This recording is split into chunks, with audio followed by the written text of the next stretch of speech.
ನಮ್ಮ ಆತ್ಮಿಕ ಜೀವನವನ್ನ ಇನ್ನೂ ದೃಢವಾಗಿ ನಾವು ನಿಲ್ಲೋದಕ್ಕೆ ದೇವರು ಇಂಥ ಒಂದು ಪಾಠಗಳನ್ನ ನಮಗೆ ಒದಗಿಸ್ಕೊಟ್ಟು ನಮ್ಮನ್ನ ಬಲಪಡಿಸೋದಕ್ಕೋಸ್ಕರ ತಂದೆಯ ದೇವರಿಗೆ ನಾವು ಕೃತಜ್ಞತೆಯನ್ನ ಸಲ್ಲಿಸೋಣ.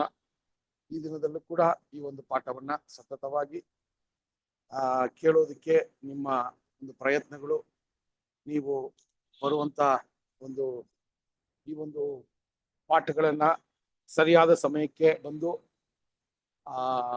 ನೀವು ಪಾಲ್ಗೊಂಡು ಈ ಒಂದು ಆಶೀರ್ವಾದವನ್ನ ಪಡ್ಕೊಳ್ಳೋದು ಕೂಡ ದೇವರು ಅದಕ್ಕೆ ಆದಂತ ಒಂದು ಕೃಪೆನ ನಿಮಗೆ ತೋರಿಸ್ಲಿ ಅನ್ನುವ ಒಂದು ಪ್ರಾರ್ಥನೆಯ ಮೂಲಕ ನಾವು ಈ ಒಂದು ಪಾಠವನ್ನ ಪ್ರಾರಂಭ ಮಾಡೋಣ. ಮಧ್ಯದಲ್ಲಿರುವ ಸಹೋದರ ಯಲ್ಲಪ್ಪ ಬ್ರದರ್ ಪ್ರಾರ್ಥನೆ ಪ್ರಾರಂಭ ಮಾಡಬೇಕು ಅಂತ ಕೇಳ್ಕೊತೀನಿ. ಸಹೋದರ ಯಲ್ಲಪ್ಪ ಬ್ರದರ್. ಹಾ ಪ್ರಭು, ಸರಿ ಬ್ರದರ್, ಪ್ರಾರ್ಥನೆ ಮಾಡಿಕೊಳ್ಳೋಣ. ಮೌನತನು ಸರ್ವಶಕ್ತನು ಅಗಮ್ಯ ಬೆಳಕಿನಲ್ಲಿ ವಾಸ ಮಾಡುವ ನಮ್ಮ ಪರಲೋಕ ತಂದೆ, ನಿಮ್ಮ ಅತಿ ಪರಿಶುದ್ಧ ನಾಮಕ್ಕೆ ಮಹಿಮೆ ಉಂಟಾಗಲಪ್ಪ ತಂದೆ. ನಮ್ಮನ್ನು ಇದುವರೆಗೆ ಕಾಯ್ದು ಕಾಪಾಡಿ ಒಂದು ಜೀವಿತರ ಶಕ್ತಿಲಿಟ್ಟು ನಮ್ಮನ್ನೆಲ್ಲರನ್ನು ಎಣಿಸಿದಕ್ಕಾಗಿ ಸಹ ಧನ್ಯವಾದ ತಂದೆ.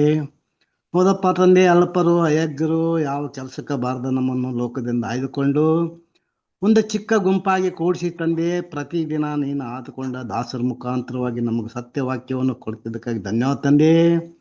ಇವತ್ತು ಸಹ ತಂದೆ, ನಿಮ್ಮ ದಾಸರ ಮುಖಾಂತರ ಸತ್ಯವಾಕ್ಯವನ್ನು ತಿಳ್ಕೊಳ್ಳಿಕ್ಕೆ ಸಹಾಯ ಮಾಡಿದಕ್ಕಾಗಿ ಸಹ ಧನ್ಯವಾದ ತಂದೆ. ಈ ಕೂಟಕ್ಕೆ ಇನ್ನು ಯಾವ ಸಹೋದರರು ಬರಬೇಕಾಗಿದ್ದರೆ ತಂದೆ, ಅವ್ರಿಗೆ ಸಹ ತಂದೆ ತಕ್ಕ ಸಮಯಕ್ಕೆ ಬಂದು ನಿನ್ನ ವಾಕ್ಯವನ್ನು ಕೇಳುವ ಹಾಗೆ ತಂದೆ ಸಹಾಯ ಮಾಡು ತಂದೆ.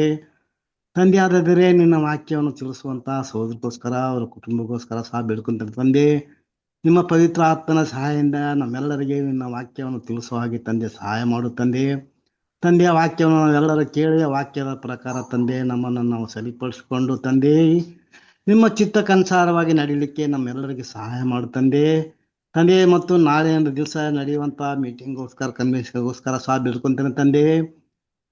ಪವಿತ್ರ ಆತ್ಮ ಸಹಾಯದಿಂದ ಇಡೀ ದಿನ ನಮ್ಮ ಪ್ರಸನ್ನತೆ ಇದ್ದು ಆ ಕೂಟವನ್ನು ಸಹ ತಂದೆ ನಡೆಸಿಕೊಡು ತಂದೆ. ಈ ಕೂಟದಲ್ಲಿ ತಂದೆ ಆದಿಯಿಂದ ಅಂತ್ಯದವರೆಗೆ ನಿಮ್ಮ ಪ್ರಸನ್ನತೆ ಇದ್ದು ಈ ಕೂಟವನ್ನು ಸಹ ನಡೆಸಿಕೊಡು ತಂದೆ. ಇದುವರೆಗೆ ನನ್ನ ಪ್ರಾರ್ಥನೆ ಕೇಳೋದಕ್ಕಾಗಿ ಸಹ ಧನ್ಯವಾದ ತಂದೆ. ಈ ಚಿಕ್ಕ ಪ್ರಾರ್ಥನಾ ನಮ್ಮೆಲ್ಲರ ರಕ್ಷಕನಾದ ಯೇಸು ಕ್ರಿಸ್ತನ ನಾಮದಲ್ಲಿ ಬಿಡುತ್ತೇನೆ ತಂದೆ, ಆಮೇನ್. ಥ್ಯಾಂಕ್ ಯು ಬ್ರದರ್, ಧನ್ಯವಾದಗಳು. ಈ ದಿನದಲ್ಲೂ ಕೂಡ ಈ ಒಂದು ದಿನದ ಪಾಠವನ್ನ ನಾವು ನೋಡೋದಕ್ಕೆ ಮುಂಚೆ ಕಳೆದ ವಾರದಲ್ಲಿ ನಾವು ನೋಡುವಂತ ಒಂದು ಮುಖ್ಯವಾದ ಒಂದು ಪಾಠ ಕೂಡ ನಾವು ನೋಡೋಣ.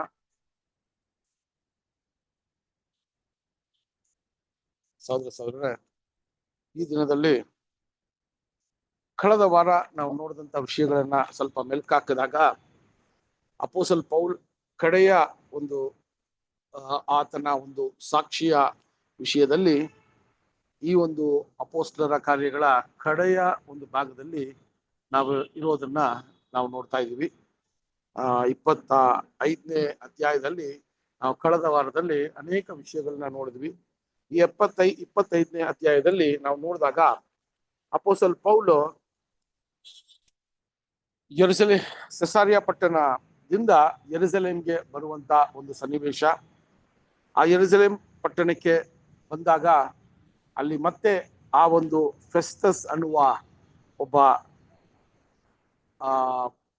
ಅಧಿಪತಿಯ ಒಂದು ಕಾರ್ಯಗಳನ್ನ ನೋಡುವಾಗ ಸಹೋದರರೇ, ಅವರು ಯಾವ ರೀತಿ ಅಲ್ಲಿ ಪೌಲನನ್ನ ಅವರು ಭೇಟಿಯಾಗಿ ಮತ್ತೆ ಒಂದು ಸರಿ ಪೌಲನ ವಿಚಾರದಲ್ಲಿ ನ್ಯಾಯ ತೀರ್ಪನ್ನ ಅಥವಾ ವಿಷಯಗಳನ್ನ ಕೇಳಿ ಅವರು ಆ ಕಾರ್ಯವನ್ನ ಕೇಳುವಾಗ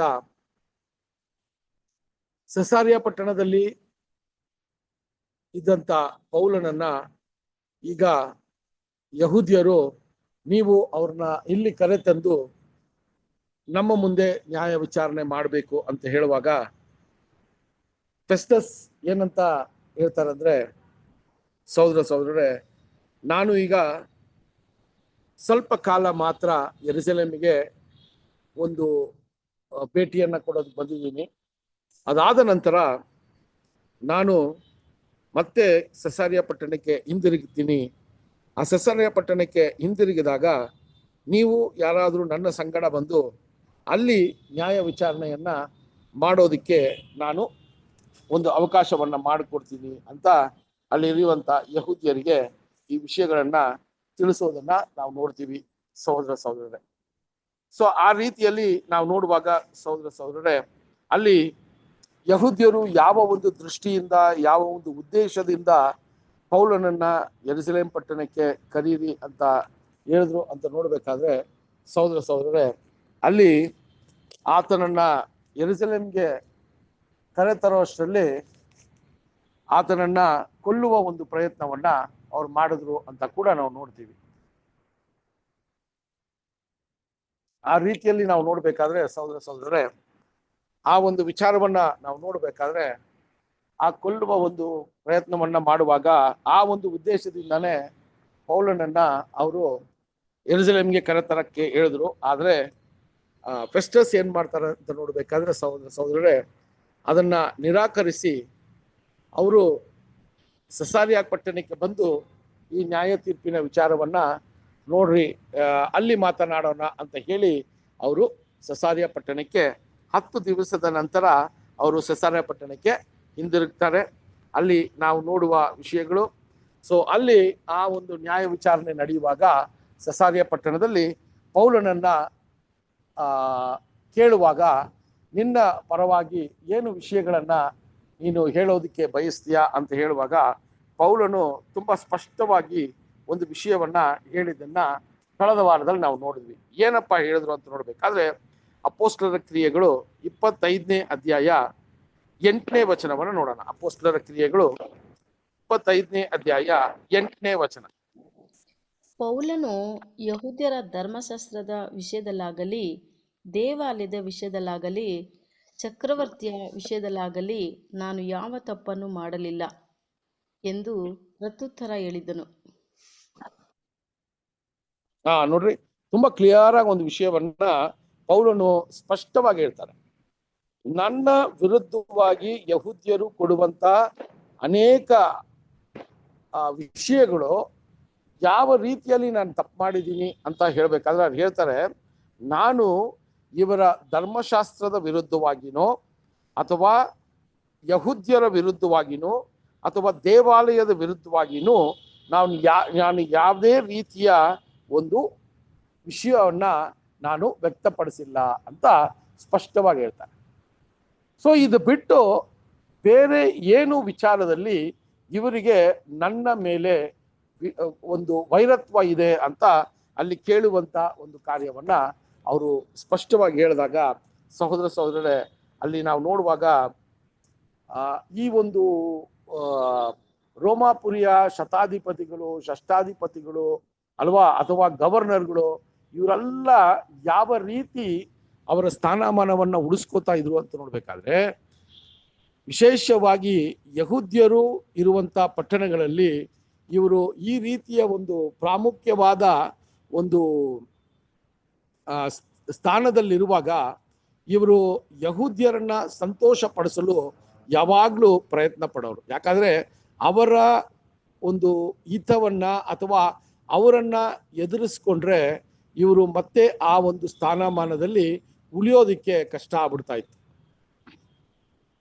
ಅದರಿಂದನೇ ಇವ್ರು ಯಾವಾಗ್ಲೂ ಯಹೂದ್ಯರನ್ನ ಸಂತೋಷ ಪಡಿಸಲು ಸುಮಾರು ವಿಚಾರಗಳನ್ನ ಅವರು ಮಾಡ್ತಾ ಇದ್ರು ಅಂತ ಕೂಡ ನಾವು ನೋಡ್ತೀವಿ.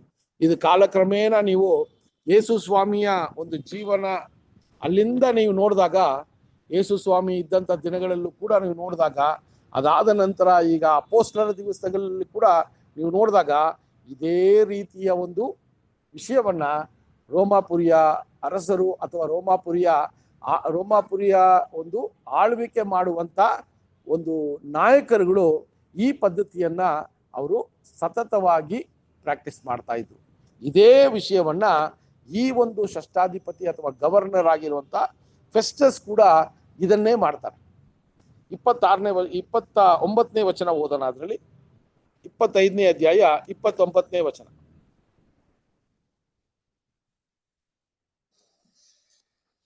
ಬ್ರದರ್ 25:9 ಪೆಸ್ಟಸ್ಸನು ಸಾರಿ ಹೇಳಿದ್ರು.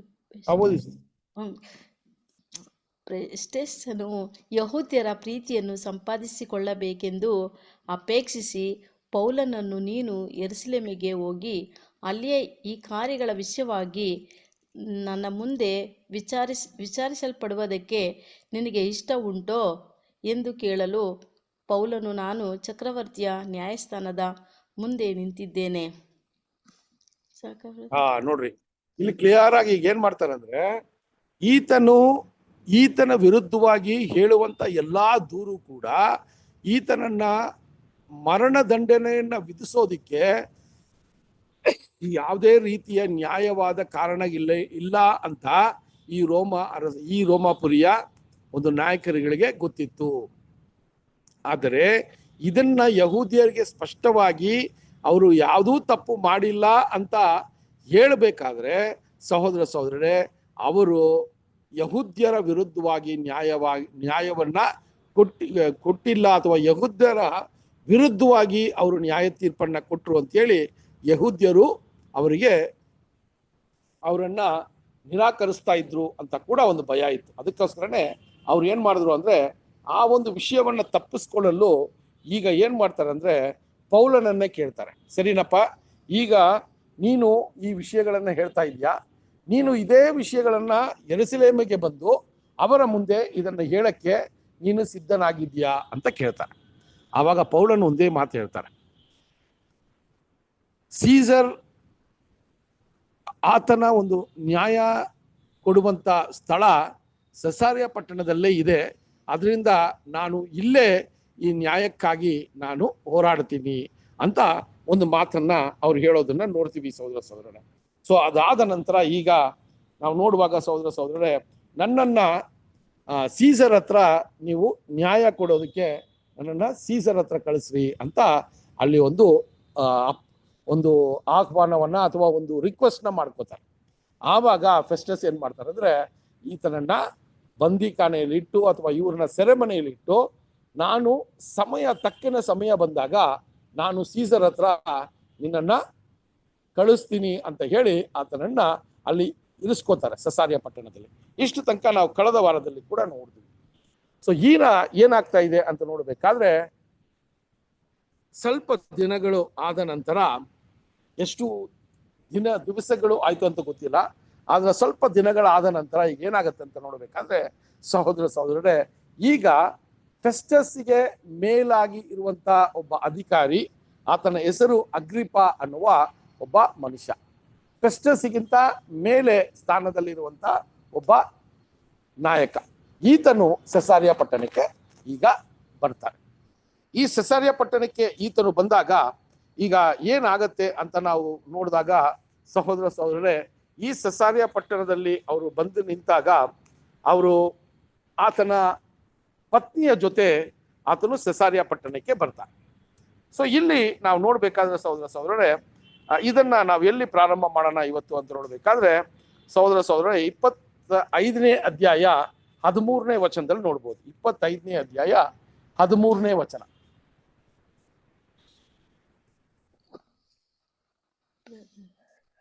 ತನ್ನ 13ನೇ ವಚನ. ಬರಲ್ಲ. ಅಗ್ರಿಪ ರಾಜನು ನಿಜ ರಾಣಿಯು ಫೆಸ್ಟಸನು ದರ್ಶನ ಮಾಡಿಕೊಳ್ಳುವುದಕ್ಕೆ ಕೈಸರಿಯಕ್ಕೆ ಬಂದರು. ಓಕೆನಾ?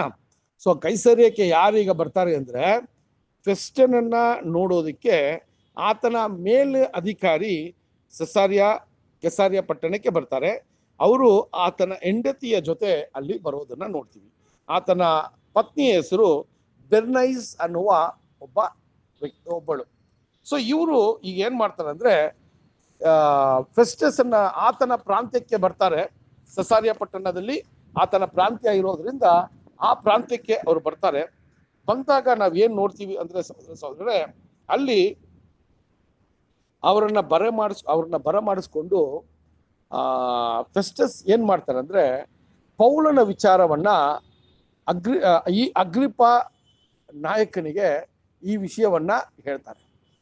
ಯಾಕಂದ್ರೆ ಆತನಿಗೆ ಮೇಲಧಿಕಾರಿ ಇರೋದ್ರಿಂದ ಇಲ್ಲಿ ಈಗ ನಡೀತಾ ಇರುವಂತ ವಾಸ್ತವಾಂಶವನ್ನ ಹೇಳುವಾಗ ಪೌಲನ ವಿಚಾರವಾಗಿ ಅವರು ಒಂದು ಮಾತನ್ನ ಅಗ್ರಿಪಾಗೆ ಹೇಳ್ತಾರೆ. ಸೊ ಈ ಮಾತನ್ನ ಹೇಳುವಾಗ ಈ ಪೌಲನು ಯಾರು ಅಂತ ಫಸ್ಟ್ ಹೇಳಬೇಕು. ಯಹೂದ್ಯರಾಗಿರುವಂತ ಪೌಲನು, ಯಹೂದ್ಯರೇ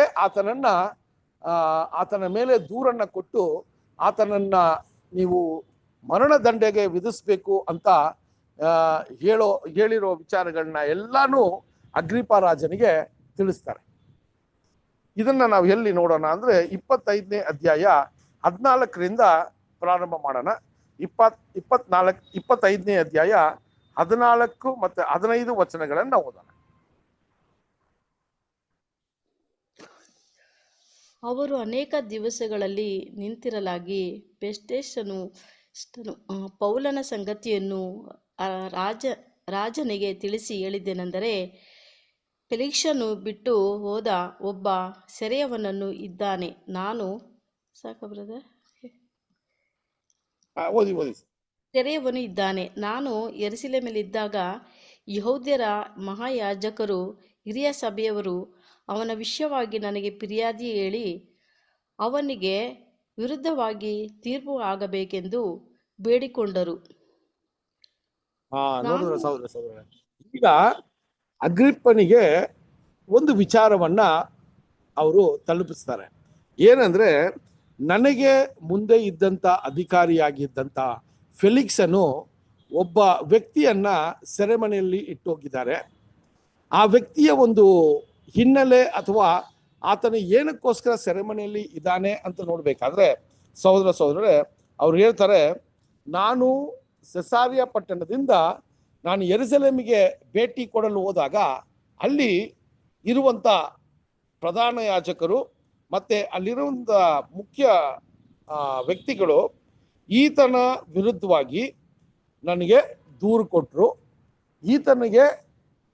ಈತನನ್ನ ಶಿಕ್ಷಿಸಬೇಕು ಅನ್ನುವ ಒಂದು ವಿಚಾರವನ್ನ ಕೂಡ ಅಲ್ಲಿ ತುಂಬಾ ಕ್ಲಿಯರ್ ಆಗಿ ನನಗೆ ಹೇಳಿದ್ರು. ಸೊ ಅದಾದ ನಂತರ ನಾನೇನ್ ಮಾಡಿದೆ ಅಂತ ನೋಡ್ಬೇಕಾದ್ರೆ ಇಲ್ಲಿ ತುಂಬಾ ಮುಖ್ಯವಾದ ಒಂದು ವಿಚಾರವನ್ನ ಹೇಳ್ತಾರೆ ಸಹೋದರರೇ. ಸೊ ಈ ರೋಮಾಪುರಿಯ ಅರಸರ ವಿಚಾರವಾಗಿ ನೀವು ನೋಡಿದಾಗ ಈ ರೋಮಾಪುರಿಯ ಒಂದು ನಿಯಮಗಳೇನಿತ್ತಂದ್ರೆ ಇಲ್ಲಿ ಹೇಳ್ತಾರೆ ನೋಡ್ರಿ, ಆ ನಿಯಮವನ್ನ ಇಲ್ಲಿ ಪಾಲನೆ ಮಾಡೋದಕ್ಕೆ ಆ ರೋಮಾಪುರಿಯ ಅಧಿಕಾರಿಗಳು ತುಂಬಾ ಜಾಗ್ರತೆಯಿಂದ ಇದ್ರಂತೆ. ಇದೇನಪ್ಪ ಅಂತ ನೋಡ್ಬೇಕಾದ್ರೆ ಅಪೊಸ್ತಲರ ಕಾರ್ಯಗಳು 25ನೇ ಅಧ್ಯಾಯ 16ನೇ ವಚನವನ್ನು ಓದೋಣ. 25ನೇ ಅಧ್ಯಾಯ 16ನೇ ವಚನ. ನಾನು ಅವರಿಗೆ ವಾದಿಗಳಿಗೆ ಮುಖಾಮುಖಿಯಾಗಿ ನಿಂತು ತನ್ನ ಮೇಲೆ ಆರೋಪಿಸಿದ ದೋಷ ವಿಷಯದಲ್ಲಿ ಪ್ರತಿವಾದ ಮಾಡಿ ಅದಕ್ಕೆ ಆಸ್ಪದ ಕೊಡದೆ ಅವನನ್ನು ಒಪ್ಪಿಸಿ ಬಿಡುವುದು ರೋಮಾಪುರವರ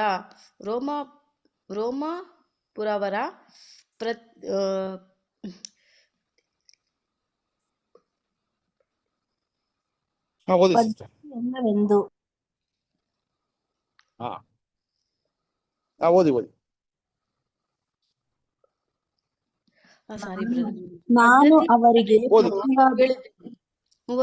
ಪದ್ಧತಿ ಅಲ್ಲವೆಂದು ಹೇಳಿದನು. ಅವರು ಅಲ್ಲಿಗೆ ಕೂಡಿ ಬಂದಾಗ ನಾನು ಸ್ವಲ್ಪವಾದರೂ ತಡ ಮಾಡದೆ ಮರುದಿನವು ನ್ಯಾಯಸ್ಥಾನದ ಮೇಲೆ ಕೂತುಕೊಂಡು ಆ ಮನುಷ್ಯನನ್ನು ತರಬೇಕೆಂದು ಅಪ್ಪಣೆ ಕೊಟ್ಟನು.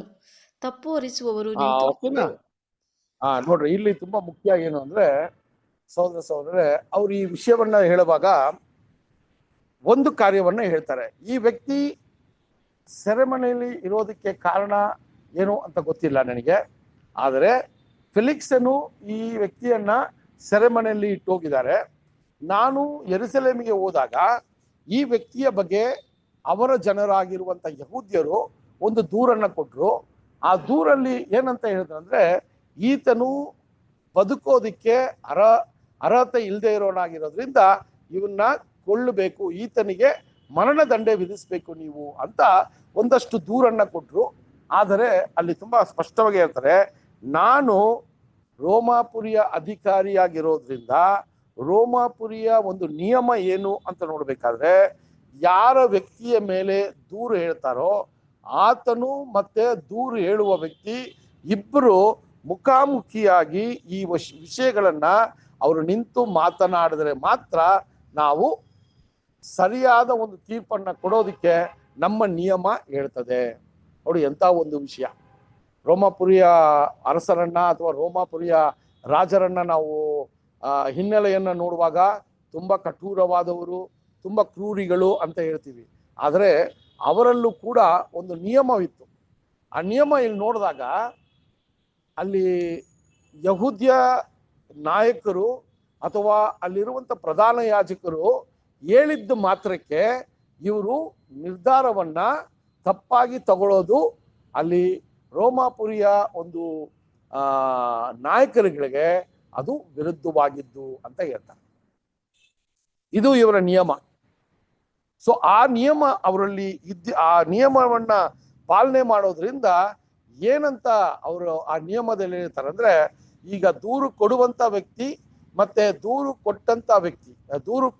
ಕೊಟ್ಟಂತ ವ್ಯಕ್ತಿ ಮತ್ತೆ ಯಾರ ಮೇಲೆ ಕೊಟ್ರೋ ಇವ್ರು ಇಬ್ರು ಕೂಡ ಮುಖಾಮುಖಿಯಾಗಿ ನ್ಯಾಯ ಒಂದು ವಿಚಾರಣೆಗೆ ಬಂದು ಅವರ ಒಂದು ವಿಷಯಗಳನ್ನ ಹೇಳಿದ ಮೇಲೆ ನಾವು ನ್ಯಾಯ ತೀರ್ಪನ್ನ ಕೊಡೋದೇ ನಮ್ಮ ನಿಯಮ. ಸೊ ಅದರಿಂದ ನಾನು ಏನ್ ಮಾಡಿದೆ ಅಂದ್ರೆ, ಸಹೋದರರೇ, ನಾನು ಈ ವಿಚಾರಗಳನ್ನ ಗೊತ್ತಿರುವುದರಿಂದ ಏನು ಮಾಡಿದೆ ಅಂತ ಹೇಳಿದಾಗ 17 ಮತ್ತೆ 18 ವಚನಗಳನ್ನ ಓದೋಣ. 17 ಮತ್ತೆ 18 ವಚನಗಳು.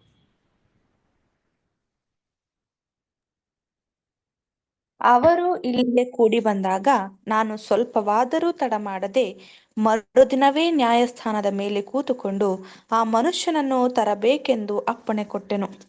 ತಪ್ಪು ಹೊರಿಸುವವರು ನಿಂತುಕೊಂಡು ನಾನು ಭಾವಿಸಿದ್ದ ಅಪರಾಧಗಳಲ್ಲಿ ಒಂದನ್ನಾದರೂ ಅವನ ಮೇಲೆ ಹೊರಿಸದೆ, ಅವರ ಮತದ ವಿಷಯದಲ್ಲಿಯೂ ಸತ್ತು ಹೋದಂತ ಯೇಸುವೆಂಬ ಒಬ್ಬನ ವಿಷಯದಲ್ಲಿಯೂ ಅವನ ಮೇಲೆ ಕೆಲವು ವಿವಾದ ಮಾತುಗಳನ್ನು ತಂದರು. ನೋಡ್ರಿ, ಇಲ್ಲಿ ಹೇಳ್ತಾರೆ, ನಾನು ಯಾವಾಗ ಯೆರೂಸಲೇಮಿಗೂ ಹೋದಾಗ ಆ ಒಂದು ಪ್ರಧಾನ ಯಾಜಕರು ಮತ್ತೆ ಅವರ ಒಂದು ಪ್ರಾಮುಖ್ಯವಾದ ಜನರು ನನಗೆ ದೂರು ಕೊಟ್ಟಾಗ ನಾನು ನಮ್ಮ ನಿಯಮವನ್ನ ಪಾಲನೆ ಮಾಡೋದಕ್ಕೋಸ್ಕರ ನಾನು ಯಾವುದೇ ರೀತಿಯ ಒಂದು ನ್ಯಾಯ ತೀರ್ಪನ್ನ ಅಲ್ಲಿ ಕೊಡದೆ ಅಥವಾ ದೂರು ಕೊಟ್ಟಂತ ವ್ಯಕ್ತಿಯ ಮೇಲೆ ನಾನು ಯಾವುದೇ ರೀತಿಯ ಕ್ರಮ ತಗೊಳ್ಳದೆ ನಾನು ಇಮಿಡಿಯೇಟ್ ಆಗಿ ಏನ್ ಬಂದೆ, ನಾನು ಸೆಸಾರಿಯಾ ಪಟ್ಟಣಕ್ಕೆ ಬಂದು ಆ ಒಂದು ಪ್ರಧಾನ ಯಾಜಕರನ್ನು ಕೂಡ ಕರೆದು ನಾನು ಇಲ್ಲಿ ಆ ನ್ಯಾಯ ವಿಚಾರಣೆಯನ್ನ ಮಾಡಿದೆ ಅಂತ ಹೇಳ್ತಾರೆ. ಸೊ ಇಷ್ಟು ವಿಷಯ ನಡೆದಿರುವ ಸಂಭವವನ್ನ ಅಲ್ಲಿ ಹೇಳ್ಕೊ ಬರ್ತಾರೆ. ಆವಾಗ ನಾವು ನೋಡಿದಾಗ ಸಹೋದರರೇ, ಅವ್ರು ಹೇಳ್ತಾರೆ, ಈ ಪೌಲನ ವಿರುದ್ಧವಾಗಿ ನಿಂತು ದೂರು ಕೊಡುವ ವ್ಯಕ್ತಿಗಳಲ್ಲಿ ನಾನು ಯೋಚನೆ ಮಾಡುವಂತ ಯಾವುದೇ ರೀತಿಯ ಒಂದು ದೂರನ್ನ ಇವರು ಕೊಟ್ಟಿಲ್ಲ ಅಂತ ಹೇಳ್ತಾರೆ. ಸೊ ನಾನು ಯೋಚನೆ ಮಾಡೋ ರೀತಿಯಲ್ಲಿ ಅಂತ ಹೇಳಿದ್ರೆ, ಒಂದು ಮರಣ ದಂಡನೆಯನ್ನ ಒಬ್ಬ ವ್ಯಕ್ತಿಗೆ ವಿಧಿಸ್ಬೇಕಾದ್ರೆ ರೋಮಾಪುರಿಯ ಒಂದು ನಿಯಮ ಏನಿತ್ತಂದ್ರೆ, ಇಂಥ ಕೀಳ್ಕಂಡ ಒಂದು ವಿಷಯಗಳು ನಡೆದರೆ ಮಾತ್ರ ಅವರು ಮರಣ ದಂಡನೆಯನ್ನ ವಿಧಿಸ್ಬೋದು. ಇಲ್ಲ ಅಂದ್ರೆ ಆ ಮರಣ ದಂಡನೆಯನ್ನ ವಿಧಿಸೋದಕ್ಕೆ ಅವರಿಗೆ ಸಾಧ್ಯವಾಗಲ್ಲ. ಈ ರೀತಿ ಯಾವ್ದಾದ್ರೂ ದೂರು ಹೇಳಬಹುದು ಅಂತ ಹೇಳಿ ಅವರು ನೋಡಿದಾಗ ನಾನು ಅನ್ಕೊಂಡಿರೋ ರೀತಿಯಲ್ಲಿ ಆ ರೀತಿಯ ದೂರು ಯಾವುದೂ ಇವರು ಹೇಳಿಲ್ಲ ಅಂತ ಒಂದು ವಿಷಯವನ್ನ ಹೇಳ್ತಾರೆ. ಇದರಲ್ಲಿ ಒಂದು ವಿಷಯ ಮಾತ್ರ ನಾನು ಏನು ಅರ್ಥ ಮಾಡ್ಕೊಂಡೆ ಅಂತ ಒಂದು ಕಾರ್ಯವನ್ನ ಹೇಳ್ತಾರೆ. ಯಾರೋ ಫೆಸ್ಟಸ್, ಯಾರಿಗೆ ಅಗ್ರಿಪ ರಾಜಗೆ ಇದನ್ನೆಲ್ಲ ಹೇಳ್ಕೊ ಬರ್ತಾ ಇದ್ದಾರೆ, ಆತನ ಮೇಲಧಿಕಾರಿಗೆ ಇದನ್ನೆಲ್ಲ ಹೇಳ್ಕೊ ಬರ್ತಾ ಇದ್ದಾರೆ. ಸೊ ಇಲ್ಲಿ ಏನಂತ ಹೇಳ್ತಾರೆ ಅಂದ್ರೆ, ಒಂದು ವಿಚಾರವಾಗಿ ಇವ್ರು ತುಂಬಾ ಸ್ಪಷ್ಟವಾಗಿ ಮಾತಾಡ್ತಾ ಇದ್ದಾರೆ.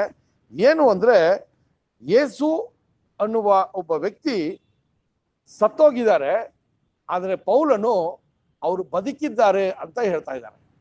ಇದೇ ವಿಚಾರ ಅಲ್ಲಿ ನಾನು ಇವರ ಸಂಭಾಷಣೆಯನ್ನ ಕೇಳಿದಾಗ, ಇವರು ಇಬ್ರು ವಿಚಾರವಾಗಿ ನಾನು ಆಲೋಚನೆಗಳನ್ನ ಮಾಡಿದಾಗ ಅವರಿಂದ ನಾನು ಏನು ಅರ್ಥ ಮಾಡ್ಕೊಂಡೆ ಅಂದ್ರೆ, ಯೇಸು ಅನ್ನುವ ಒಬ್ಬ ಮನುಷ್ಯನು ಆತನ ಪರವಾಗಿ ಪೌಲನು ಮಾತಾಡ್ತಾ ಇದ್ದಾನೆ. ಆತನು ಸತ್ತೋಗಿದ್ದಾನೆ, ಆದರೆ ಪೌಲನು ಆತನು ಅವನು ಬದುಕಿದ್ದಾನೆ ಅಂತ ಹೇಳ್ಬೇಕಾದ್ರೆ ಆತನು ಮತ್ತೆ ಜೀವವನ್ನ ಪಡ್ಕೊಂಡಿದ್ದಾನೆ ಅಂತ ಹೇಳುವಂತ ಒಂದು ವಿಚಾರವನ್ನ ನಾನು ಅರ್ಥ ಮಾಡ್ಕೊಂಡೆ ಅಂತ ಹೇಳ್ತಾನೆ.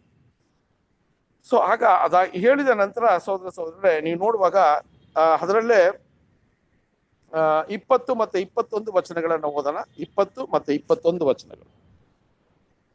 ಆ ಯೇಸು ಜೀವಿತನಾಗಿದ್ದಾನೆಂದು ಪೌಲನು ಹೇಳಿದನು. ಇಂಥ ಕಾರ್ಯಗಳನ್ನು ಹೇಗೆ ವಿಚಾರಣೆ ಮಾಡಬೇಕೋ ನನಗೆ ತೋರದೆ, ನೀನು ಯೆರೂಸಲೇಮಿಗೆ ಹೋಗಿ ಅಲ್ಲಿಯೇ ಇವುಗಳ ವಿಷಯವಾಗಿ ವಿಚಾರಣೆ ಹೊಂದುವುದಕ್ಕೆ ನಿನಗೆ ಮನಸ್ಸುಂಟೋ ಎಂದು ನಾನು ಕೇಳಲು, ಪೌಲನು ಚಕ್ರವರ್ತಿಯ ಎದುರಿನಲ್ಲಿ ಕೇಳಿಕೊಳ್ಳುವ ಪರ್ಯಂತರ ತನ್ನನ್ನು ಕಾಯಬೇಕೆಂದು ಕೇಳಿಕೊಂಡಾಗ ನಾನು ಕಾಯುವುದಕ್ಕೆ ಅಪ್ಪಣೆ ಕೊಟ್ಟೆನು ಎಂದು ಹೇಳಿದನು. ನೋಡ್ರಿ, ಇಲ್ಲಿ ನಾವು ನೋಡುವಾಗ ಈ ಒಂದು ವಿಚಾರ, ಇವರ ಒಂದು ದೂರಲ್ಲಿ ಎಲ್ಲೂ ಕೂಡ ಈತನಿಗೆ ಮರಣದಂಡನೆಯನ್ನ ವಿಧಿಸ್ಬೇಕು ಅನ್ನುವ ನಿಯಮ ಎಲ್ಲೂ ನನಗೆ ಕಂಡು ಬಂದಿಲ್ಲ. ಆವಾಗ ನಾನು ಏನ್ ಮಾಡಿದೆ ಅಂದ್ರೆ, ನೀನು ಈಗ ಯೆರೂಸಲೇಮಿಗೆ ಹೋಗಿ ಈ ನ್ಯಾಯ ವಿಚಾರಣೆಯನ್ನ ನೀನು ಆ ಒಂದು ಸೆರೆಮನೆಯಿಂದ ನಿನ್ನನ್ನು ಬಿಡುಗಡೆ ಮಾಡ್ತೀನಿ. ನೀನು ಯೆರೂಸಲೇಮಿಗೆ ಹೋಗಿ ಈ ಒಂದು ನ್ಯಾಯ ವಿಚಾರವನ್ನ ಅಲ್ಲಿ ಮಾಡೋದಾ ಅಂತ ಕೇಳಿದಾಗ, ಸಹೋದರರೇ, ಇಲ್ಲಿ ಪೌಲನು ಸ್ಪಷ್ಟವಾಗಿ ಹೇಳ್ತಾರೆ, ನಾನು ಚಕ್ರಾಧಿಪತಿಯನ್ನ ನೋಡೋದಿಕ್ಕೆ ಅಥವಾ ಸೀಸರನ್ನ ನೋಡೋದಿಕ್ಕೆ, ಅಗಸ್ಟಸ್ ಸೀಸರನ್ನ ನೋಡೋದಿಕ್ಕೆ ನನಗೆ ನೀವು ಅಪ್ಪಣೆ ಕೊಡ್ರಿ ಅಂತ ರಿಕ್ವೆಸ್ಟ್ ನ ಮಾಡ್ತಾ ಇದ್ದಾರೆ. ನೋಡಿ, ಇಲ್ಲಿ ಫೆಸ್ಟಸ್ಗೆ ಕೂಡ ಈ ಒಂದು ಪ್ರಧಾನ ಯಾಜಕರು ಏನಪ್ಪ ಮಾಡ್ತಾ ಇದ್ರು ಅಂತ ನೋಡ್ಬೇಕಾದ್ರೆ, ಅವರು ಕೂಡ ಈತನನ್ನ ಹೆಂಗಾದ್ರೂ ಯೆರೂಸಲೇಮಿಗೆ ತಂದ್ಬಿಡ್ಬೇಕು, ಆ ಒಂದು ಪಯಣದಲ್ಲೇ ಅರ್ಧ ದಾರಿಯಲ್ಲೇ ಈತನನ್ನ ಕೊಳ್ಳುವ ಅಥವಾ ಕೊಂದಾಕುವ ಒಂದು ಪ್ರಯತ್ನವನ್ನ ಇವ್ರು ಯಾವಾಗ್ಲೂ ಮಾಡ್ತಾನೆ ಇದ್ರು. ಅವ್ರಿಗೂ ಕೂಡ ಗೊತ್ತು, ಈ ಒಂದು ದೂರನ್ನ ಹೇಳಿದ್ರೆ ಅಥವಾ ಈ ಒಂದು ವಿಚಾರ ವಿಷಯದಲ್ಲಿ ಈತನಿಗೆ ದಂಡನೆ ವಿಧಿಸಕ್ಕಾಗಲ್ಲ ಅಂತ ಪ್ರಧಾನ ಯಾಜಕರಿಗೂ ಕೂಡ ಗೊತ್ತಿತ್ತು. ಆದ್ರೆ ಕುತಂತ್ರವಾಗಿ ಈತನನ್ನ ಸಾಯಿಸೋದಿಕ್ಕೆ ಅವರು ತೀರ್ಮಾನ ಮಾಡಿದ್ರು. ಸಹೋದರರೇ, ಇದೇ ನಾವು ನೋಡುವಂತ ವಾಸ್ತವಾಂಶ. ಅಲ್ಲಿ ಇವರು ಇಷ್ಟು ಒತ್ತಾಯ ಮಾಡ್ತಾ ಇದ್ದದಕ್ಕೆ ಉದ್ದೇಶ ಏನು ಅಂದ್ರೆ, ಇವ್ರಿಗೆ ಕೂಡ ಗೊತ್ತು, ಈತನು ಯಾರು ಆಸಿಯಾ ಪ್ರಾಂತ್ಯದಿಂದ ಬಂದಿದ್ರಲ್ಲ ಯಹೂದ್ಯರು, ಇವರ ಒಂದು ಕೈವಾಡನೇ ಜಾಸ್ತಿ ಇತ್ತು. ಇಲ್ಲಿ ಯೆರೂಸಲೇಮಿನ ಯಹೂದ್ಯರ ಒಂದು ಕೈವಾಡಕ್ಕಿಂತ ಆಸಿಯಾ ಪ್ರಾಂತ್ಯದಿಂದ ಬಂದಿದ್ದರಲ್ಲ ಯಹೂದ್ಯರು, ಅವರ ಕೈವಾಡ ತುಂಬಾ ಜಾಸ್ತಿ ಇತ್ತು. ಯಾಕಂದ್ರೆ ಇವರು ಎಷ್ಟು ಒಂದು ವಿಷಯಗಳನ್ನ ಮಾಡ್ತಾ ಇದ್ರು ಅಂದ್ರೆ, ಪೌಲನನ್ನ ನೋಡಿದ್ರೆ ಅವರನ್ನ ಸಾಯಿಸಿದ ಮೇಲೇನೆ ನಾವು ಭೋಜನವನ್ನ ಮಾಡ್ತೀವಿ ಅನ್ನುವ ಒಂದು ಪಟ್ಟಾದ ಒಂದು ನಿರ್ಧಾರ ತಗೊಂಡ್ರು. ಯಾಕಂದ್ರೆ ಈ ವ್ಯಕ್ತಿ ನಮ್ಮ ಯಹೂದ್ಯ ಒಂದು ನಂಬಿಕೆಗೆ ವಿರುದ್ಧವಾಗಿದ್ದಾರೆ, ಅಥವಾ ಯೇಸು ಸ್ವಾಮಿ ಏನ್ರಿ ಸತ್ತಿರುವ ಯೇಸು ಸ್ವಾಮಿನೇ ಮೆಸಾಯ ಅಂತ ಇವರು ಇಲ್ಲಿ ಹೇಳ್ಕೊ ಬರ್ತಾ ಇದ್ದಾರೆ ಅಂತ ಒಂದಷ್ಟು ವಿಷಯಗಳನ್ನ ಇವರು ತುಂಬಾ ಪಟ್ಟಾಗಿ ನಿಂತಿದ್ರು ಅಂತ ಕೂಡ ನೋಡ್ತೀವಿ. ಸೊ ಆ ರೀತಿಯಲ್ಲಿ ನಾವು ನೋಡುವಾಗ, ಸಹೋದರರೇ, ಇಷ್ಟು ವಿಷಯಗಳನ್ನ ನಾನು ಪರಿಶೀಲನೆ ಮಾಡಿ ಈ ಒಂದು ಕಾರ್ಯಗಳನ್ನ ಕೇಳಿದ ನಂತರ ನಾನು ಸರಿಯಾದ ರೀತಿಯಲ್ಲಿ ನ್ಯಾಯ ತೀರ್ಪನ್ನ ಕೊಡೋದಿಕ್ಕೆ ನನಗೆ ಆಗ್ತಾ ಇಲ್ಲ ಅಂತ ಹೇಳ್ತಾರೆ. ಅದಕ್ಕೋಸ್ಕರ ನಾನು ಸೀಸರ್ ಹತ್ರ ಈತನನ್ನ ಕರ್ಕೊಂಡು ಹೋಗಿ ಅಲ್ಲಿ ಈತನಿಗೆ ನ್ಯಾಯ ಒದಗಿಸ್ಕೊಡ್ಬೇಕು ಅನ್ನುವ ಒಂದು ಅಪ್ಪಣೆಯನ್ನ ಒಂದು ರಿಕ್ವೆಸ್ಟ್ ನ ಮಾಡಿದ್ದಾನೆ. ಆದ್ರಿಂದ ಈತನನ್ನ ಬಂದಿಯಲ್ಲಿ ಇಟ್ಟಿದ್ದೀನಿ. ನಾನು ಸಮಯ ಬಂದಾಗ ಈತನನ್ನ ಆ ಒಂದು ಚಕ್ರವರ್ತಿ ಹತ್ರ ಕಳಿಸೋದಿಕ್ಕೆ ನಾನು ಇಟ್ಟಿದ್ದೀನಿ ಅಂತ ಹೇಳ್ತಾರೆ.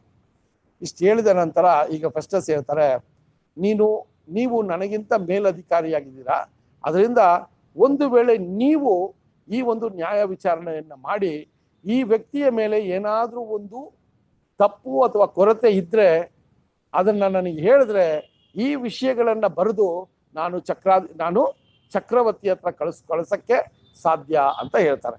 ಅದನ್ನ ನೀವು 22ನೇ ವಚನದಲ್ಲಿ ನೋಡ್ಬೋದು. ಅಪೊಸ್ತಲರ ಕಾರ್ಯಗಳು 25-22.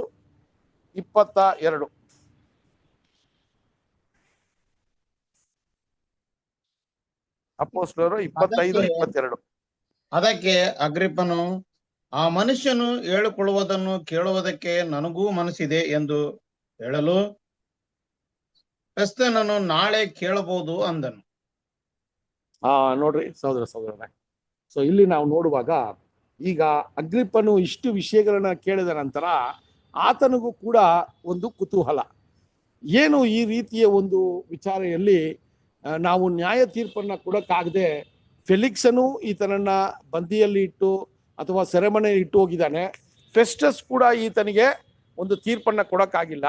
ಅದರಿಂದ ಇದು ಒಂದು ಸ್ಪೆಷಲ್ ಆಗಿದೆ ಅಂತೇಳಿ ಅಗ್ರಿಪ್ಪನ ಹೇಳ್ತಾನೆ, ನಾನು ಕೂಡ ಈ ವಿಚಾರವನ್ನ ಕೇಳೋದಿಕ್ಕೆ ಮತ್ತೆ ನ್ಯಾಯ ವಿಚಾರಣೆ ಮಾಡೋದಿಕ್ಕೆ ಆಸೆ ಪಡ್ತೀನಿ ಅಂತ ಹೇಳುವಾಗ ಫೆಸ್ಟಸ್ಸು ಮರುದಿನವೇ ಅದಕ್ಕೆ ನಾನು ಸಿದ್ಧತೆಗಳನ್ನ ಮಾಡ್ತೀನಿ ಅಂತ ಆ ಸಿದ್ಧತೆಗಳನ್ನ ಮಾಡೋದನ್ನ ನಾವು ನೋಡ್ತೀವಿ ಸಹೋದರರೇ. ಇದೆಲ್ಲ ನಾವು ನೋಡುವಾಗ ಸ್ವಾಮಿಗೆ ಯಾವ ರೀತಿ ಪಿಲಾತನ ಹತ್ರ ಬಂದ ನಂತರ ಹೇರೋದ ಹತ್ರ ಪಿಲಾತನ ಕಳಿಸ್ದಲ್ಲ, ಅದೇ ರೀತಿಯ ಒಂದು ಸಂಭವ ಪೌಲನ ಜೀವನದಲ್ಲಿ ನಡೆಯುವಾಗ ನಾವು ನೋಡ್ಬೋದು ಸಹೋದರರೇ. ಇಲ್ಲೂ ಕೂಡ ಸ್ವಾಮಿಯ ಒಂದು ವಿಚಾರಣವನ್ನ ನೋಡುವಾಗ ಪಿಲಾತನ ಹೇಳ್ತಾನೆ, ನಾನು ಈತನಲ್ಲಿ ಯಾವುದೇ ದೋಷವನ್ನ ನೋಡಿಲ್ಲ ಅಂತ ಒಂದು ವಿಷಯವನ್ನ ವ್ಯಕ್ತಪಡಿಸ್ತಾನೆ. ನಾನು ಈತನಲ್ಲಿ ಯಾವುದೇ ದೋಷವನ್ನ ನೋಡಿಲ್ಲ ಅಂತ ಯೇಸು ಸ್ವಾಮಿಯ ಬಗ್ಗೆ ಒಂದು ವಿಷಯವನ್ನ ಅಲ್ಲಿ ಹೇಳ್ತಾರೆ ಅಲ್ವಾ.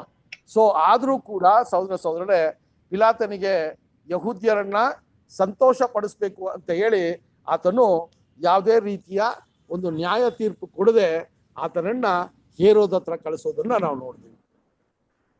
ಸೊ ಇಲ್ಲಿ ಪೌಲನ ಜೀವನದಲ್ಲಿ ಕೂಡ ಎಷ್ಟು ಒಂದು ಷಷ್ಠಾಧಿಪತಿಗಳಾಗ್ಲಿ ಅಥವಾ ಗವರ್ನರ್ಗಳಾಗ್ಲಿ, ಫೆಲಿಕ್ಸ್ ಆಗ್ಲಿ, ಫೆಸ್ಟಸ್ ಆಗ್ಲಿ, ಇವರೆಲ್ಲ ಕೂಡ ಯಹೂದ್ಯರನ್ನ ಸಂತೋಷ ಪಡೋದು ಒಂದು ಕಡೆ ಇದ್ರು ಕೂಡ ಇನ್ನೊಂದು ಕಡೆ ಈತನು ಯಾವುದೇ ರೀತಿಯ ತಪ್ಪನ್ನ ಮಾಡಿಲ್ಲ ಅಂತ ಇವ್ರುಗಳು ಕೂಡ ಗೊತ್ತಿರೋದ್ರಿಂದ ಯಾವುದೇ ಒಂದು ದುಡುಕಿ ಒಂದು ನಿರ್ಧಾರ ತಗೊಳಕ್ಕೆ ಅವರು ಹೋಗಿಲ್ಲ. ಅಂತ ಸಮಯದಲ್ಲಿ ಈಗ ಅಗ್ರಿಪ್ಪನು ನಾನು ಅದನ್ನ ಕೇಳಬೇಕು ಅಂತ ಹೇಳ್ತಾರೆ ಸಹೋದರರೇ. ಯೋಚನೆ ಮಾಡಿ, ಒಬ್ಬ ರೋಮಾಪುರಿಯ ಒಂದು ರಾಜ್ಯಭಾರದಲ್ಲಿ ಆ ರೋಮಾಪುರಿಯ ಒಂದು ನಿಯಮಗಳು ಹೆಂಗಿತ್ತು ಅಂತ ನೋಡ್ಬೇಕಾದ್ರೆ ನಾವು ಪೇಪಸಿ ಸಿಸ್ಟಮ್ ನೋಡ್ತೀವಲ್ಲ ಅಲ್ವಾ. ಸೊ ಆ ಒಂದು ಪೇಪಸಿ ಸಿಸ್ಟಮ್ನ ನೀವು ನೋಡುವಾಗ ರೋಮಾಪುರಿಯ ಒಂದು ನಿಯಮಕ್ಕೂ ಈ ಒಂದು ಪೋಪ್ ಮಾರ್ಗದ ಒಂದು ನಿಯಮಕ್ಕೂ ಅಜಗಜಾಂತರ ಡಿಫ್ರೆನ್ಸ್ ನ ನೋಡ್ಬೋದು. ಹೆಂಗೆ ಅಂತ ನೋಡ್ಬೇಕಾದ್ರೆ ಈ ರೋಮಾಪುರಿ ಅರಸರು ಆ ನಿಯಮದಲ್ಲಿ ಒಂದು ನ್ಯಾಯ ಇತ್ತು ಅಲ್ವಾ, ಒಂದು ಕೇಳುವಂತ ಒಂದು ತಾಳ್ಮೆ ಇತ್ತು, ಒಂದು ನ್ಯಾಯ ಕೊಡಬೇಕು ಅಂತ ಅವರಲ್ಲಿ ಒಂದು ಮನಸ್ಸಿತ್ತು. ಆದ್ರೆ ಈ ಪೋಪ ಮಾರ್ಗ ಅಥವಾ ಪೇಪಸಿ ಸಿಸ್ಟಮ್ ಅಲ್ಲಿ ನಾವು ಚರ್ಚ್ ಹಿಸ್ಟ್ರಿಯಲ್ಲಿ ನೋಡಿದಾಗ ಎಷ್ಟೋ ಕ್ರೈಸ್ತರನ್ನ ಅವರು ಏನು ಕೇಳದೆ ನ್ಯಾಯ ವಿಚಾರಣೆ ಮಾಡದೇನೆ ಸುಟ್ಟು ಕೊಂದ್ರು ಅಂತ ನಮಗೆ ಹಿಸ್ಟ್ರಿ ಹೇಳ್ತದೆ ಅಲ್ವಾ. ನಮಗೆ ದಾಖಲಾತಿಗಳು ಹೇಳುತ್ತದೆ, ಎಷ್ಟೋ ಲಕ್ಷ ಜನರನ್ನ, ಕ್ರೈಸ್ತರನ್ನ, ಸ್ವಾಮಿಯನ್ನ ಹಿಂಬಾಲಿಸುವವರನ್ನ ಇವರು ವಿರುದ್ಧವಾಗಿ ಅವರು ಕಂಡು ಬಂದಾಗ ಅವ್ರಿಗೆ ಯಾವುದೇ ರೀತಿಯ ನ್ಯಾಯ ವಿಚಾರಣೆಯನ್ನ ಮಾಡದೆ ಅವ್ರನ್ನ ಸುಟ್ಟು ಅವ್ರನ್ನ ಸಾಯಿಸಿದ್ರು ಅಂತ ನೋಡ್ತೀವಿ. ಸೊ ಈಗ ಯಾರು ಸರಿಯಾದ ಒಂದು ಮನಸ್ಥಿತಿಯಲ್ಲಿ ನ್ಯಾಯವನ್ನ ಒದಗಿಸ್ಕೊಟ್ರು ಅಂತ ನೋಡ್ಬೇಕಾದ್ರೆ ಈ ಒಂದು ಪೋಪ ಮಾರ್ಗದವರು ಈ ಒಂದು ವಿಷಯವನ್ನ ಅಲ್ಲಿ ಮಾಡಿಲ್ಲ. ಆದ್ರೆ ಅನ್ಯ ಜನರಾಗಿರುವಂತ ರೋಮಾಪುರಿಯ ಅರಸರು ಇದನ್ನ ಎಷ್ಟು ಭಯಭಕ್ತಿಯಿಂದ ಈ ಒಂದು ನ್ಯಾಯವನ್ನ ಒದಗಿಸ್ಕೊಡ್ಬೇಕು ಅನ್ನುವ ಒಂದು ಕಾರ್ಯವನ್ನ ಮಾಡಿದ್ರು ಅಂತ ನಾವು ನೋಡ್ಬೋದು ಸಹೋದರರೇ. ಸೊ ಆ ರೀತಿಯಲ್ಲಿ ನಾವು ಒಂದೊಂದು ವಿಚಾರಗಳನ್ನ ನೋಡ್ಕೊ ಬಂದಾಗ ಸಹೋದರರೇ, ಇಲ್ಲಿ ಪೌಲನ ಒಂದು ವಿಚಾರಗಳು ಕೂಡ ಅದೇ ರೀತಿಯಲ್ಲಿ ಇತ್ತು ಅಂತ ನೋಡ್ತೀವಿ. ಸೊ ಹಂಗಿರುವಾಗ ಸಹೋದರರೇ, ಈಗ ಅಗ್ರಿಪ್ಪ ರಾಜನು ಪೌಲನ ವಿಚಾರವಾಗಿ ಅವನು ನ್ಯಾಯ ವಿಚಾರಣೆಯನ್ನ ಮಾಡೋದಕ್ಕೆ ಮಾರನೇ ದಿನ ಸಿದ್ಧವಾಯಿತು. ಆ ಮಾರನೇ ದಿನ ಸಿದ್ಧತೆಯಲ್ಲಿ ಏನಾಯ್ತು ಅಂತ ನೋಡ್ಬೇಕಾದ್ರೆ ಸಹೋದರರೇ, ತುಂಬಾ ಮುಖ್ಯವಾದ ಒಂದು ವಿಷಯ. 25ನೇ ಅಧ್ಯಾಯ 23ನೇ ವಚನವನ್ನ ನೋಡೋಣ. 25-23. ಮರುದಿನ ಅಗ್ರಿಪ್ಪ ರಾಜನು ಬೆರ್ನಿಕೆ ರಾಣಿಯು ಬಹು ಆಡಂಬರದಿಂದ ಬಂದು ಸಹಸ್ರಾಧಿಪತಿಗಳು ಮತ್ತು ಪಟ್ಟಣದ ಮುಖಂಡರ ಸಂಗಡ ಸಭಾಸ್ಥಾನದೊಳಗೆ ಸೇರಿದಾಗ ಫೆಸ್ತನನ್ನು ಅಪ್ಪಣೆ ಕೊಡಲು ಪೌಲನನ್ನು ಕರೆತಂದರು. ಆಗ ಫೆಸ್ತನನ್ನು ಓದಿ ಸರ್, ಓದಿ brother. ಆಗ ಫೆಸ್ತನನ್ನು, ಅಗ್ರಿಪರಾಜನೇ, ನಮ್ಮ ಸಂಗಡ ಕೂಡಿ ಬಂದಿರುವ ಎಲ್ಲಾ ಜನರೇ, ಈ ಮನುಷ್ಯನನ್ನು ನೋಡುತ್ತಿರಲ್ಲ. ಇವನ ವಿಷಯದಲ್ಲಿ ಯಹೂದ್ಯರೆಲ್ಲರೂ ಇವನು ಇನ್ನು ಮೇಲೆ ಬದುಕಬಾರದೆಂದು ಕೂಗುತ್ತಾ ಯೆರೂಸಲೇಮಿನಲ್ಲಿಯೂ ಇಲ್ಲಿಯೂ ನನ್ನನ್ನು ಬೇಡಿಕೊಂಡರು. ಓಕೆ ರೀ. ಸೊ ಇಲ್ಲಿ ನಾವು ನೋಡ್ಬೇಕಾದ್ರೆ ಸಹೋದರರೇ, ಈಗ ಅಗ್ರಿಪ ರಾಜನು ಮತ್ತೆ ಆತನ ಪತ್ನಿಯು ಕೂಡ ಈ ಒಂದು ನ್ಯಾಯ ವಿಚಾರಣೆಯ ಒಂದು ಸ್ಥಳದಲ್ಲಿ ಬಂದು ಸೇರಿದಾಗ ಅಲ್ಲಿ ಹೇಳ್ತಾರೆ, ಅಗ್ರಿಪ ರಾಜನು ಯಾವ ರೀತಿ ಬಂದ್ರು ಅಂದ್ರೆ, ಫೆಸ್ಟಸ್ ಒಂದು ಆ ಫೆಸ್ಟಸ್ ಗವರ್ನರ್ಗಿಂತ ಮುಖ್ಯ ಸ್ಥಾನದಲ್ಲಿ ಇದ್ದಿರೋದ್ರಿಂದ ಅವರು ಬಂದಂತ ಒಂದು ವಿಚಾರ ಹೆಂಗಿತ್ತು ಅಂದ್ರೆ, ಅವರ ಒಂದು ಉಡುಪು, ಅವರ ಡ್ರೆಸ್ಸಿಂಗು, ಇದೆಲ್ಲ ಕೂಡ ತುಂಬಾ ಏನಾಗಿತ್ತಂತೆ, ಜೋರಾಗಿತ್ತಂತೆ. ಅವರು ಒಂದು ರಾಜನ ತರ ಅಲ್ಲಿ ಬಂದ್ರು. ಅದಕ್ಕೆ ಅಲ್ಲಿ ಹೇಳ್ತಾರೆ ಆ ವಿಚಾರ. ಆ ತರ ಬಂದು ಅವರು ಆ ನ್ಯಾಯ ವಿಚಾರಣೆಯನ್ನ ಕೇಳುವಾಗ ಫೆಸ್ಟಸ್ ಈಗ ಏನ್ ಮಾಡ್ತಾರೆ ಅಂದ್ರೆ, ಇಂಟ್ರಡಕ್ಷನ್ ಮಾಡ್ತಾರೆ. ಯಾರನ್ನ ಅಂದ್ರೆ, ಆ ನ್ಯಾಯ ವಿಚಾರಣೆಯಲ್ಲಿ ಇದ್ದಂತ ಏನ್ರಿ ಪ್ರಮುಖವಾದ ಜನರು. ಅಲ್ಲಿ ಹೇಳ್ತಾರೆ ಸಹೋದರರೇ, ಅಲ್ಲಿ ಷಷ್ಠಾಧಿಪತಿಗಳು ಅಲ್ವಾ, ಆ ಪಟ್ಟಣದ ಮುಖಂಡರು, ಇವರೆಲ್ಲ ಕೂಡ ಅಲ್ಲಿ ಬಂದಾಗ ಈಗ ಪೌಲನ ವಿಚಾರವನ್ನ ಅವ್ರಿಗೆ ಒಂದು ಇಂಟ್ರಡಕ್ಷನ್ ಕೊಡ್ತಾರೆ. ಅವ್ರು ಯಾವ ರೀತಿ ಕೊಡ್ತಾರೆ ಅಂತ ನೋಡ್ಬೇಕಾದ್ರೆ ಸಹೋದರರೇ, ಈ ಪೌಲನ ವಿರುದ್ಧವಾಗಿ ಯಹೂದ್ಯರು ಯೆರೂಸಲೇಮಿಗೆ ಹೋದಾಗ ಆತನು ಬದುಕಲು ಅರ್ಹನಲ್ಲ, ಅವನು ಸಾಯ್ಬೇಕು ಅನ್ನುವ ಒಂದು ಕೂಗನ್ನ ಕೂಗ್ತಾ ಇದ್ರು ಅಂತ ಹೇಳ್ತಾರೆ. ಸೊ ಈ ರೀತಿಯ ದ್ವೇಷ ಈ ವ್ಯಕ್ತಿಯ ಮೇಲೆ ಇತ್ತು ಅಂತ ಹೇಳ್ತಾರೆ. ಅಂತ ಹೇಳ್ಬಿಟ್ಟು ನೆಕ್ಸ್ಟ್ ಏನಂತ ಹೇಳ್ತಾರೆ ಅಂತ ನೋಡ್ಬೇಕಾದ್ರೆ 25ನೇ ವಚನವನ್ನ ಓದನ್ರಿ.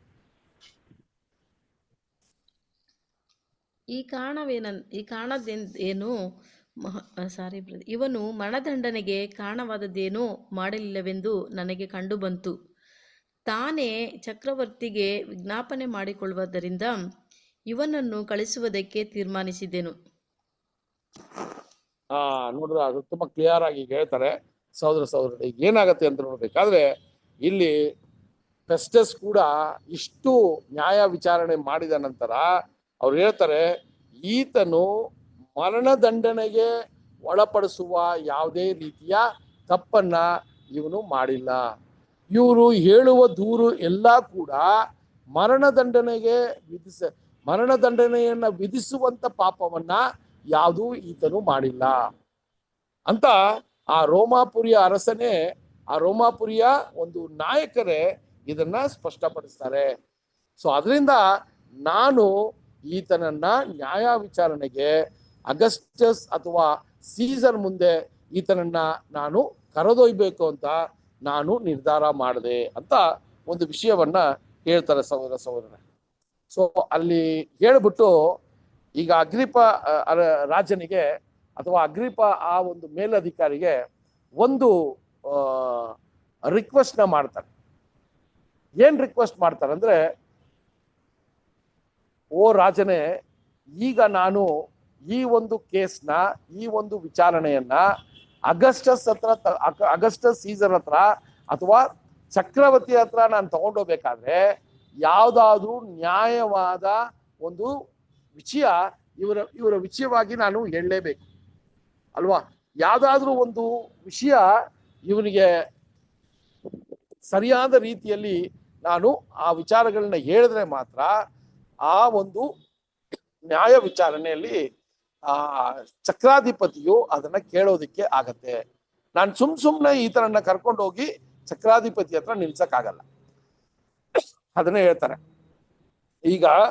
ಈಗ ಯಹೂದ್ಯರು ಈತನ ಮೇಲೆ ದ್ವೇಷ ಇಟ್ಟಿರುವಂತವ್ರು ಕೊಟ್ಟಿರುವಂತ ದೂರನ್ನ ಇಟ್ಟು ನಾನು ಚಕ್ರಾಧಿಪತಿ ಹತ್ರ ಈತನ ನಿಲ್ಲಿಸಿದ್ರೆ ನಾನು ಏನಾಗ್ತೀನಿ, ಚಕ್ರಾಧಿಪತಿಗೆ ನಾನು ಚಕ್ರಾಧಿಪತಿ ನನ್ನನ್ನ ಬೈಯೋದಿಕ್ಕೆ ಸಾಧ್ಯ ಇದೆ ಅಂತ ಎಲ್ಲಿ ಹೇಳ್ತಾರೆ ಅಂತ ನೋಡ್ಬೇಕಾದ್ರೆ 26 ಮತ್ತೆ 27 ವಚನಗಳನ್ನ ಓದೋಣ.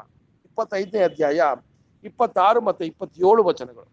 ಇವನು ವಿಷಯದಲ್ಲಿ ಮಹಾಸನ್ನಿಧಾನಕ್ಕೆ ಬರುವುದಕ್ಕೆ ನಿಶ್ಚಯವಾದದ್ದೇನೂ ಇಲ್ಲ. ಸೆರೆಯವನ ಮೇಲೆ ಆರೋಪಿಸಿರುವ ದೋಷಗಳನ್ನು ಸೂಚಿಸದೆ ಅವನನ್ನು ಕಳಿಸುವುದು ಯುಕ್ತವಿಲ್ಲವೆಂದು ನನಗೆ ತೋರುತ್ತದೆ. ಆದದರಿಂದ ವಿಚಾರಣೆ ಆದ ಮೇಲೆ ಬರೆಯುವುದಕ್ಕೆ ಏನಾದರೂ ಸಿಕ್ಕಿತೆಂದು ಇವನನ್ನು ನಿಮ್ಮ ಮುಂದೆ ಮುಖ್ಯವಾಗಿ ಅಗ್ರಿಪರಾಜನೇ ನಿನ್ನ ಮುಂದೆ ಕರೆಯಿಸಿದೇನು ಅಂದನು. Thank you. ನೋಡಿದ್ರ, ಈಗ ನಾನು ಈತನನ್ನ ರೋಮಾಪುರಿಯ ಆಳ್ವಿಕೆ ಮಾಡುವಂತ ಚಕ್ರಾಧಿಪತಿ ಹತ್ರ ಈ ಒಂದು ದೂರನ್ನ ತಗೊಂಡೋದಾಗ ಈತನ ವಿರುದ್ಧವಾಗಿ ಅಥವಾ ಈತನು ಮಾಡಿದಂತ ತಪ್ಪಿನ ವಿಚಾರವಾಗಿ ನಾನು ಏನಾದ್ರೂ ಒಂದು ಸ್ಪಷ್ಟವಾಗಿ ಬರಿಬೇಕು.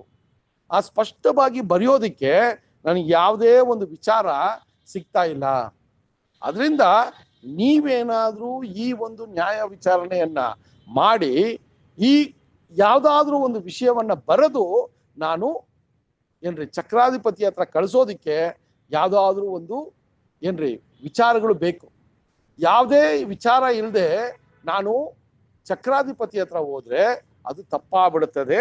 ಅದರಿಂದ ನೀವು ಈ ವಿಚಾರಣೆಯನ್ನ ಮಾಡಿ ಏನಾದ್ರೂ ತಪ್ಪಿದ್ರೆ ನನಗೆ ತಿಳಿಸ್ರಿ, ನಾನು ಅದನ್ನೇ ಬರೆದು ಚಕ್ರಾಧಿಪತಿ ಹತ್ರ ಕಳಿಸ್ತೀನಿ ಅನ್ನುವ ಒಂದು ವಿಷಯವನ್ನ ಅಲ್ಲಿ ಹೇಳ್ತಾರೆ ಸಹೋದರ. ಸೊ ಈಗ ಅಗ್ರಿಪ ರಾಜನು ಇದೆಲ್ಲ ಕೇಳಿದ್ದಾರೆ. ಫೆಸ್ಟಸ್ ಹೇಳಿದಂತ ವಿಚಾರಣೆಯನ್ನ ಕೇಳಿದ್ರು. ಅದಾದ ನಂತರ ಈಗ ಅಗ್ರಿಪ ರಾಜನು ಪೌಲನಿಗೆ ಮಾತನಾಡಲು ಅವಕಾಶ ಕೊಡ್ತಾರೆ. ಈಗ ಅಗ್ರಿಪ ರಾಜ ಹೇಳಿದಂತ ಎಲ್ಲಾ ಹಿನ್ನೆಲೆಯನ್ನ ಕೇಳ್ಕೊಂಡ್ರು. ಅವರ ಒಂದು ವಿಷಯವಾಗಿ ಯಾವುದು ಅವ್ರಿಗೆ ತೋಚಿತು ಅಂತ ಹೇಳುವಾಗ ಫೆಸ್ಟಸ್ ಹೇಳ್ತಾರೆ, ಈತನಿಗೆ ಮರಣದಂಡೆಯನ್ನ ವಿಧಿಸೋದಕ್ಕೆ ಯಾವುದೇ ರೀತಿಯ ತಪ್ಪು ಆತನು ಮಾಡಿಲ್ಲ, ಇದು ನನ್ನ ಒಂದು ಒಪಿನಿಯನ್ ಅಂತ ಹೇಳ್ತಾರೆ. ಸೊ ಈ ವಿಚಾರ ಗೊತ್ತಾಗೋಯ್ತು. ಈಗ ಅಗ್ರಿಪ ಏನ್ ಮಾಡ್ತಾರೆ ಅಂದ್ರೆ, ಸರಿ, ಯಾರ ಮೇಲೆ ದೂರು ಕೊಟ್ಟಿದ್ದಾರೋ ಆ ವ್ಯಕ್ತಿ ಈಗ ಮಾತನಾಡಿ ಏನು ಅಂತ ಸ್ಪಷ್ಟಪಡಿಸ್ಲಿ ಅಂತ ಪೌಲನನ್ನ ಮಾತನಾಡಲು ಅವರು ಹೇಳ್ತಾರೆ. ಪೌಲನು ಸಹೋದರರೇ ಎಂತ ಒಂದು ಪ್ರೆಸೆಂಟೇಷನ್ ಅಥವಾ ಅಗ್ರಿಪರ ಆ ಒಂದು ವ್ಯಕ್ತಿಯ ಮುಂದೆ ಎಂತ ಒಂದು ಪ್ರೆಸೆಂಟೇಷನ್ ಅಥವಾ ಒಂದು ಇಂಟ್ರಡಕ್ಷನ್ ಮಾಡ್ತಾರೆ ಅಂತ ನೋಡ್ಬೇಕಾದ್ರೆ ನೀವು 26ನೇ ಅಧ್ಯಾಯ 1ರಿಂದ 3 ವಚನಗಳನ್ನ ಓದೋಣ. 26ನೇ ಅಧ್ಯಾಯ 1ರಿಂದ 3 ವಚನಗಳು. ಆಗ ಆಗ ಅಗ್ರಿಪನು ಪೌಲನಿಗೆ, ನೀನು ನಿನ್ನ ಪಕ್ಷದಲ್ಲಿ ಮಾತಾಡಬಹುದು ಅನ್ನಲು ಪೌಲನು ಕೈ ಎತ್ತಿ ಪ್ರತಿವಾದ ಮಾಡಿದ್ದೇನೆಂದರೆ, ಅಗ್ರಿಪರಾಜನೇ, ಯಹೂದ್ಯರು ನನ್ನ ಮೇಲೆ ಆರೋಪಿಸುವ ಎಲ್ಲಾ ದೋಷಗಳ ವಿಷಯವಾಗಿ ನಿನ್ನ ಎದುರಿನಲ್ಲಿ ನಾನು ಇವತ್ತು ಪ್ರತಿವಾದ ಮಾಡಬೇಕಾಗಿರುವುದರಿಂದ ನನ್ನನ್ನು ಧನ್ಯನೆಂದು ಎಣಿಸಿಕೊಳ್ಳುತ್ತೇನೆ. ಯಾಕಂದ್ರೆ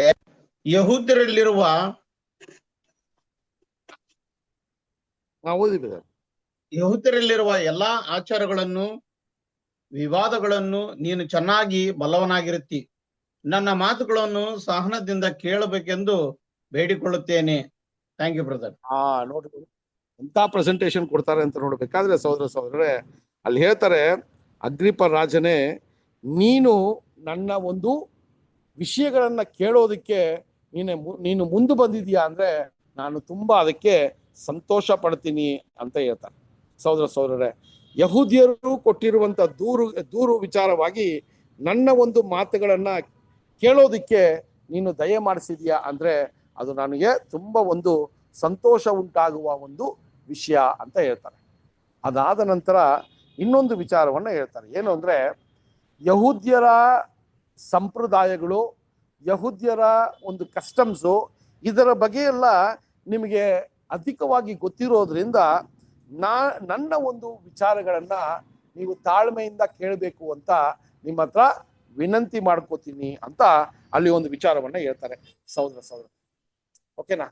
ಸೊ ಇಲ್ಲಿ ಯಾವ ರೀತಿ ಅಗ್ರಿಪ ರಾಜನನ್ನ ಇವರ ಒಂದು ವಿಚಾರಣೆಯನ್ನ ಪ್ರೆಸೆಂಟ್ ಮಾಡ್ತಾರೆ ಅಂತ ನೋಡ್ಬೇಕಾದ್ರೆ ಅಲ್ಲಿ ಹೇಳ್ತಾರೆ ತುಂಬಾ ಸ್ಪಷ್ಟವಾಗಿ, ಅಗ್ರಿಪ ರಾಜನೇ, ನಿನಗೆ ಇಷ್ಟು ವರ್ಷ ಈ ಯಹೂದ್ಯರನ್ನ ಆಳ್ವಿಕೆ ಮಾಡ್ತಾ ಇರೋದ್ರಿಂದ ಅವರ ಒಂದು ಸಂಪ್ರದಾಯಗಳು, ಅವರ ಒಂದು ಕಸ್ಟಮ್ಸು ಇದೆಲ್ಲ ಕೂಡ ನಿಮಗೆ ಆದಷ್ಟು ನಿಮಗೆ ವಿಚಾರ ಇದೆ ಅಂತ ಹೇಳ್ತಾರೆ. ಸೊ ಅಗ್ರಿಪ ಆ ಒಂದು ವ್ಯಕ್ತಿಗೆ ಯಹೂದ್ಯರ ಒಂದು ನಂಬಿಕೆ, ಯಹೂದ್ಯರ ಧರ್ಮ, ಯಹೂದ್ಯರ ಒಂದು ಪಾರಂಪರ್ಯ ಇದೆಲ್ಲ ಕೂಡ ಆತನಿಗೆ ಸ್ವಲ್ಪ ಅರಿವಿತ್ತು. ಅದರಿಂದ ನಾನು ಈಗ ಹೇಳುವಂತ ವಿಚಾರಗಳನ್ನ ನೀವು ಅರ್ಥ ಮಾಡ್ಕೋತೀರಾ ಅಥವಾ ನೀವು ಅದಕ್ಕೆ ಕಿವಿ ಕೊಡ್ತೀರಾ ಅಂತ ನನಗೆ ಗೊತ್ತಿದೆ. ಅದಕ್ಕೆ ನಿಮಗೆ ನಾನು ಬೇಡ್ಕೋತೀನಿ ಅಂತ ಹೇಳುವ ವಿಚಾರಗಳನ್ನ ಹೇಳಿದ ನಂತರ ಈಗ ಪೌಲನ ಬಾಲ್ಯದ ಒಂದು ಜೀವನದಿಂದ ಅವ್ರು ಪ್ರಾರಂಭ ಮಾಡ್ತಾರೆ. ಪೌಲ್ ಫಸ್ಟ್ ಏನಂತ ಪ್ರೂವ್ ಮಾಡ್ತಾರಂದ್ರೆ, ನಾನು ಒಬ್ಬ ಯಹೂದ್ಯನು, ಯಹೂದ್ಯನ ಧರ್ಮಶಾಸ್ತ್ರ, ಯಹೂದ್ಯರ ನ್ಯಾಯ ವಿಚಾರಣೆ, ಯಹೂದ್ಯರ ಸಂಪ್ರದಾಯ ಎಲ್ಲ ಕೂಡ ನಾನು ಪಾಲನೆ ಮಾಡುವಂಥವನು, ಚಿಕ್ಕ ವಯಸ್ಸಿಂದ ಇದನ್ನ ಮಾಡ್ತಾ ಬಂದಿದ್ದೀನಿ ಅಂತ ಆ ರೀತಿಯ ಒಂದು ವಿಷಯವನ್ನ ಹೇಳ್ತಾರೆ. ಅದು ಮಾತ್ರವಲ್ಲ, ನಾನು ಕೂಡ ಸಾಮಾನ್ಯ ವ್ಯಕ್ತಿಯಲ್ಲ, ನಾನು ಒಬ್ಬ ಪರಿಸೇಯನು ಅಂತ ಹೇಳ್ತಾರೆ. ಆ ಪರಿಸಾಯನು ನಾನು ಕೂಡ ಧರ್ಮಶಾಸ್ತ್ರವನ್ನ ಕಾಪಾಡುವಂತ ವ್ಯಕ್ತಿಯಾಗಿದ್ದೀನಿ ಅಂತ ವಿಚಾರವನ್ನ ಪ್ರಾರಂಭ ಮಾಡ್ತಾರೆ.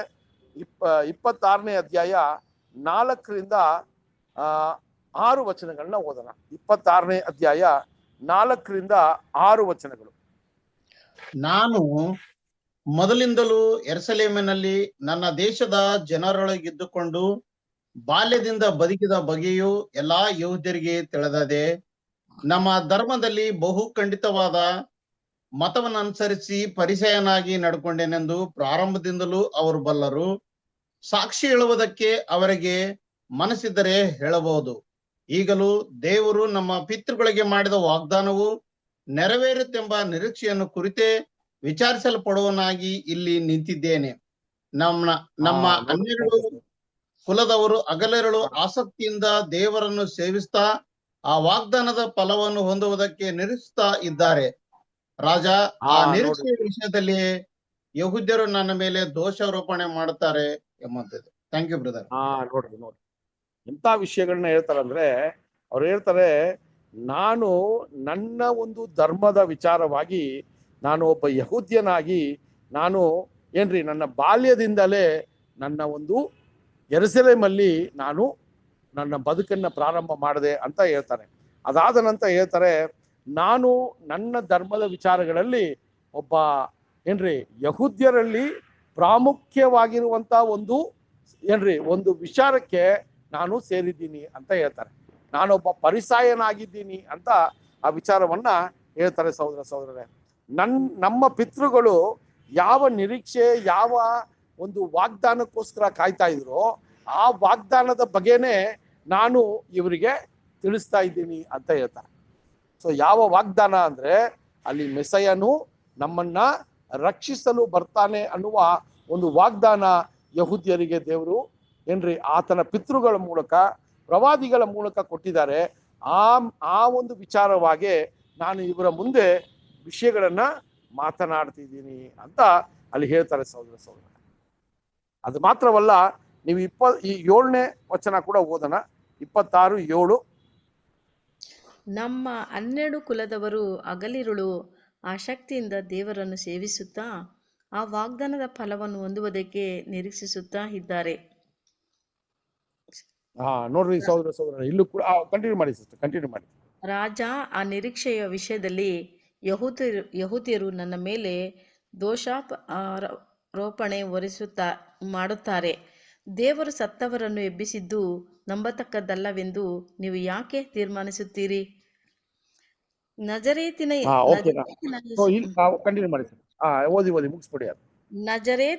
ಯೇಸುವಿನ ಹೆಸರಿಗೆ ವಿರುದ್ಧವಾಗಿ ಅನೇಕ ಕಾರ್ಯಗಳನ್ನು ನಡೆಸಬೇಕೆಂದು ನಾನು ಯೋಚಿಸಿಕೊಂಡಿದ್ದೆನು. ಯೆರೂಸಲೇಮಿನಲ್ಲಿ ಹಾಗೆ ನಡೆಸಿದ್ದೆನು. ಸೊ ಅಲ್ಲಿ ನಾವು ನೋಡುವಾಗ ಫಸ್ಟ್ ಪೌಲನು ಆತನ ಬಾಲ್ಯದ ವಿಚಾರವಾಗಿ ಪ್ರಾರಂಭ ಮಾಡ್ತಾರೆ.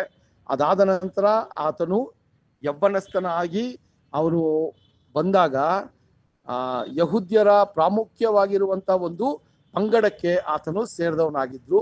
ಅದು ಪರಿಸಾಯರಾಗಿದ್ರು. ಅವರು ಧರ್ಮಶಾಸ್ತ್ರದಲ್ಲಿ ತುಂಬಾ ಪ್ರವೀಣರಾಗಿದ್ರು. ಮತ್ತೆ ಧರ್ಮಶಾಸ್ತ್ರವನ್ನ ಕಾಪಾಡುವ ಒಂದು ವಿಚಾರದಲ್ಲಿ ಅವರು ಮುಳುಗಿದ್ರು ಅಂತ ಕೂಡ ನಾವು ನೋಡ್ತೀವಿ. ಸೊ ಆ ರೀತಿಯಲ್ಲಿ ನಾವು ನೋಡುವಾಗ ಸಹೋದರರೇ, ಈ ವಿಚಾರಗಳನ್ನ ನಾವು ನೋಡುವಾಗ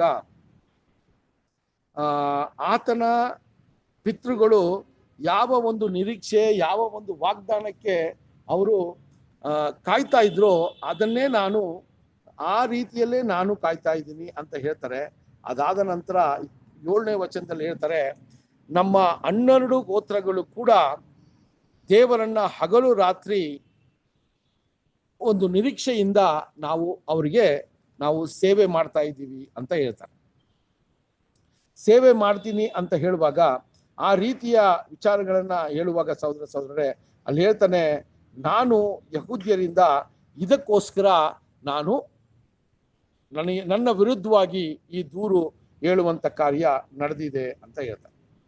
ಅದು ಹೇಳಿದ ನಂತರ 8 ಮತ್ತು 9 ವಚನಗಳನ್ನ ನೋಡುವಾಗ ಒಂದು ವಿಶೇಷವಾದ ವಿಷಯವನ್ನ ಪ್ರಾರಂಭ ಮಾಡ್ತಾರೆ. ಏನಂತ ನೋಡ್ಬೇಕಾದ್ರೆ 8 ಮತ್ತು 9 ವಚನಗಳನ್ನ ಓದಿಸಿಷ್ಟು ಒಂದ್ಸರಿ. Brother, ನಜರೇ 8-9 brother. ನಜರೇತಿ ಸತ್ತವರನ್ನು ಎಬ್ಬಿಸಿದ್ದು ನಂಬತಕ್ಕದ್ದಲ್ಲವೆಂದು ನೀವು ಯಾಕೆ ತೀರ್ಮಾನಿಸುತ್ತೀರಿ? ನಜರೇತಿನ ಯೇಸುವಿನ ಹೆಸರಿಗೆ ವಿರುದ್ಧವಾಗಿ ಅನೇಕ ಕಾರ್ಯಗಳನ್ನು ನಡೆಸಬೇಕೆಂದು ನಾನು ಯೋಚಿಸಿಕೊಂಡಿದ್ದೆನು. ಸೊ ಇಲ್ಲಿ ಏನಾಗತ್ತೆ ಅಂದ್ರೆ, ಈಗ ಈ ಒಂದು ಪುನರುತ್ಥಾನದ ವಿಚಾರವಾಗಿನೇ ಇವರಿಗೆ, ಯಹೂದ್ಯರಿಗೂ ಇವರಿಗೂ ಇದ್ದಂತ ಒಂದು ದೊಡ್ಡ ಒಂದು ತಕರಾರು.